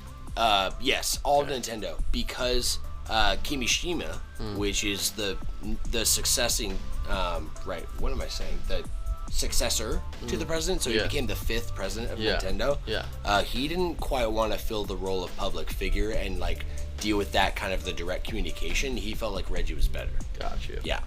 Well, he was. He And was great. if you like I didn't really like realize it until this research, but it makes sense because it was literally Reggie heading everything Yeah, I until forget about that. he was gone. Every single direct Right. too. Yeah, it was like Iwata was there. Yeah. But Reggie was like the guy, right? In a way that like Bowser's not as much as Bowser like doesn't do anything. Does he he's do just anything? off the map. It was like, hey, I'm Doug Bowser. Bowser. And he like did like a couple things and then Never I I don't know. Like, they definitely need someone like Reggie. Yeah. You know, he It's left also just big not, shoes to fill. They don't do that much anymore, No, though. They're not for really sure. that company. I know. You know? But you know what? We're getting what we want software-wise, so that is okay. I'll take it. All right? Because you know what? Maybe they needed Reggie because they weren't doing so hot on the software side of things, right? Mm-hmm. They needed that man to step up and give hope. Okay? Absolutely, they did. Number 5. Yes. What year did Reggie retire from his position at Nintendo?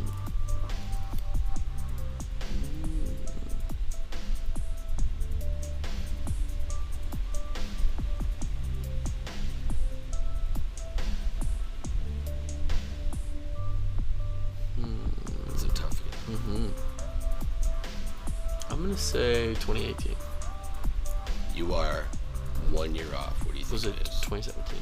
It was actually 2019. No, fuck. That's it, baby. Damn it. No, dude. Damn it. Right there. You know. Yeah. And to be honest, I'm not surprised because that was the year you were going ham and Dutch Bros. That's So a lot true. was going on. A lot did happen. Yeah. And I And was the year sad COVID about broke that. out. But I'm trying to remember just where I was in my life. And I was like, I remember being sad about it, right? But you're right. 2019. Yeah. 2019. Joshy, that wraps Let's go. our class trial. How did I do? My What man. did- what did I You get? got one. Yeah, out of I'll 5. take it. And you know what? You lost I'll the bet take it. earlier, so you got Technically, I got -1. 0. Yeah, that's I right, forgot man. about that You don't bet. know shit about Yeah, Reggie I'm a fucking Fils-Aimé. idiot when it comes to Reggie Fils-Aimé. My man, you put Reggie Fils-Aimé on the map for me as like it was like, oh yeah, this guy's great, to like, oh, this guy's iconic. Who? On Me? You. What Yeah, do you mean? just like, well, I feel like all the random tidbits you'd bring him into Nintendo conversations, even Yeah. like pre-cast and off-cast. Oh, like, yeah? You know about like Yeah. Nintendo and your love for Nintendo or certain love products Reggie. or yeah, I'm like, So damn, goated. he is so goated and He's like the best Nintendo iconic figure. Yeah. Yes, he was the and you know, I loved him, Miyamoto and Iwata. That trio was so iconic. Like that year where they did the puppets and they all turned into puppets. Yes, It was 2015. like through the hospital. Yeah. And then they were like, oh, it was when Star Fox Zero was coming out. That's right. Yeah, so it was promoting that 2015. game because they always did like some skit. Yeah, to kind of yeah. go with what was And big. I love their skit. I love that they're like, they always did something and they were always just messing around, and so they forgot became about like the iconic skits. characters Yes. of Nintendo. Yes. And I love them. Yeah, man. Yeah, I love 'em. good times. And you know Such what? good I think the times. 3DS was thriving at those times. So It look what was absolutely happening. was. Yeah, you know what I'm saying? Absolutely was. Joshy, Absolutely. let's wrap this episode. Let's hit our Proverb Spotlight.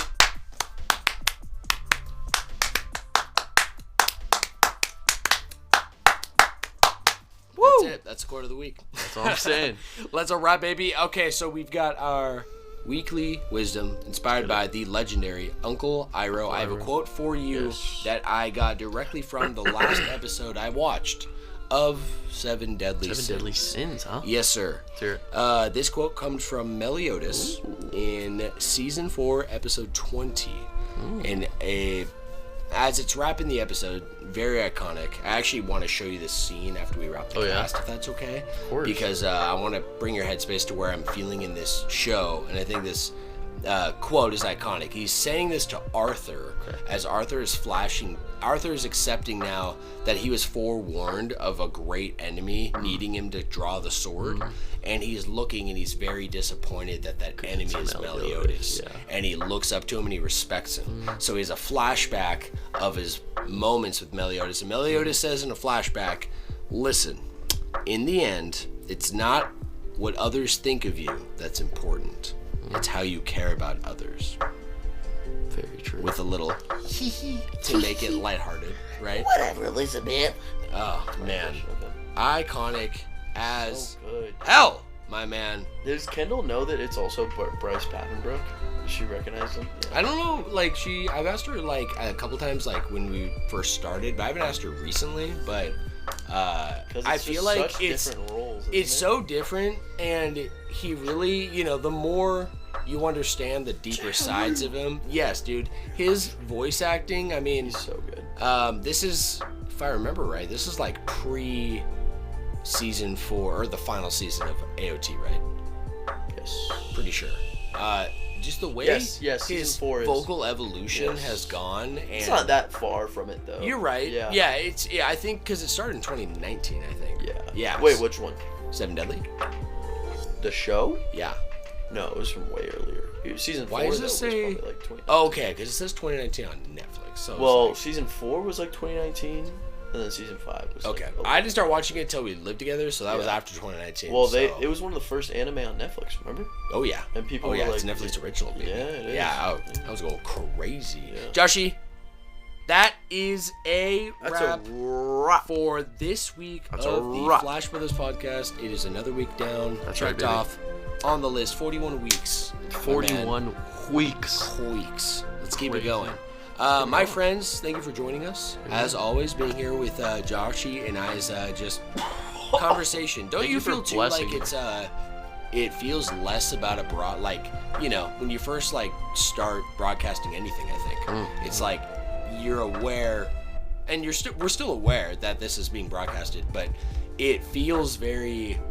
It's just you and I hanging out. Yeah, I absolutely agree. Yeah. I think I would say I was kind of nervous on the first couple episodes. Me too, like, bro. Absolutely. Trying to think of what I'm saying. Now I'm like farting Oh yeah. and like coughing, Oh yeah. like pissing my pants without anyone noticing. We've been sick on the podcast. Yeah, Like, I've whatever. been sick as a brick on a stick. No kizzy, And- no cap. Yeah. No? It's dope. So Agree. Thank you, my friends, for Thank you, everyone. Everyone, if you're a brand new listener Yes. or if you're a gold tier sponsor, and Honcho. regardless, you are all a part of our fleet, our crew. That's right, And dude. we love you guys. Thank you love so you much for so sticking much. it out with us. We know these are long too, and I try and make it easy with the breakdown of chapters and whatnot. But if you really do make it to the end, we love having you along. We with love us. it so Seriously, much. guys, and all the feedback we ever get, it does not go just under the rug into a bank. Like Yeah, it's baby. Josh and I take that stuff to heart. Oh, So deep in we my love you heart. guys. Yeah, absolutely. Soul.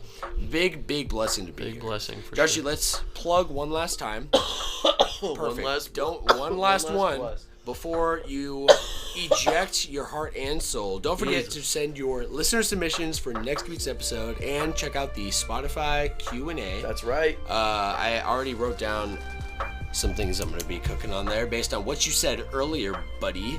As such as do you think Josh is insane for wanting Tomodachi World, Tomodachi.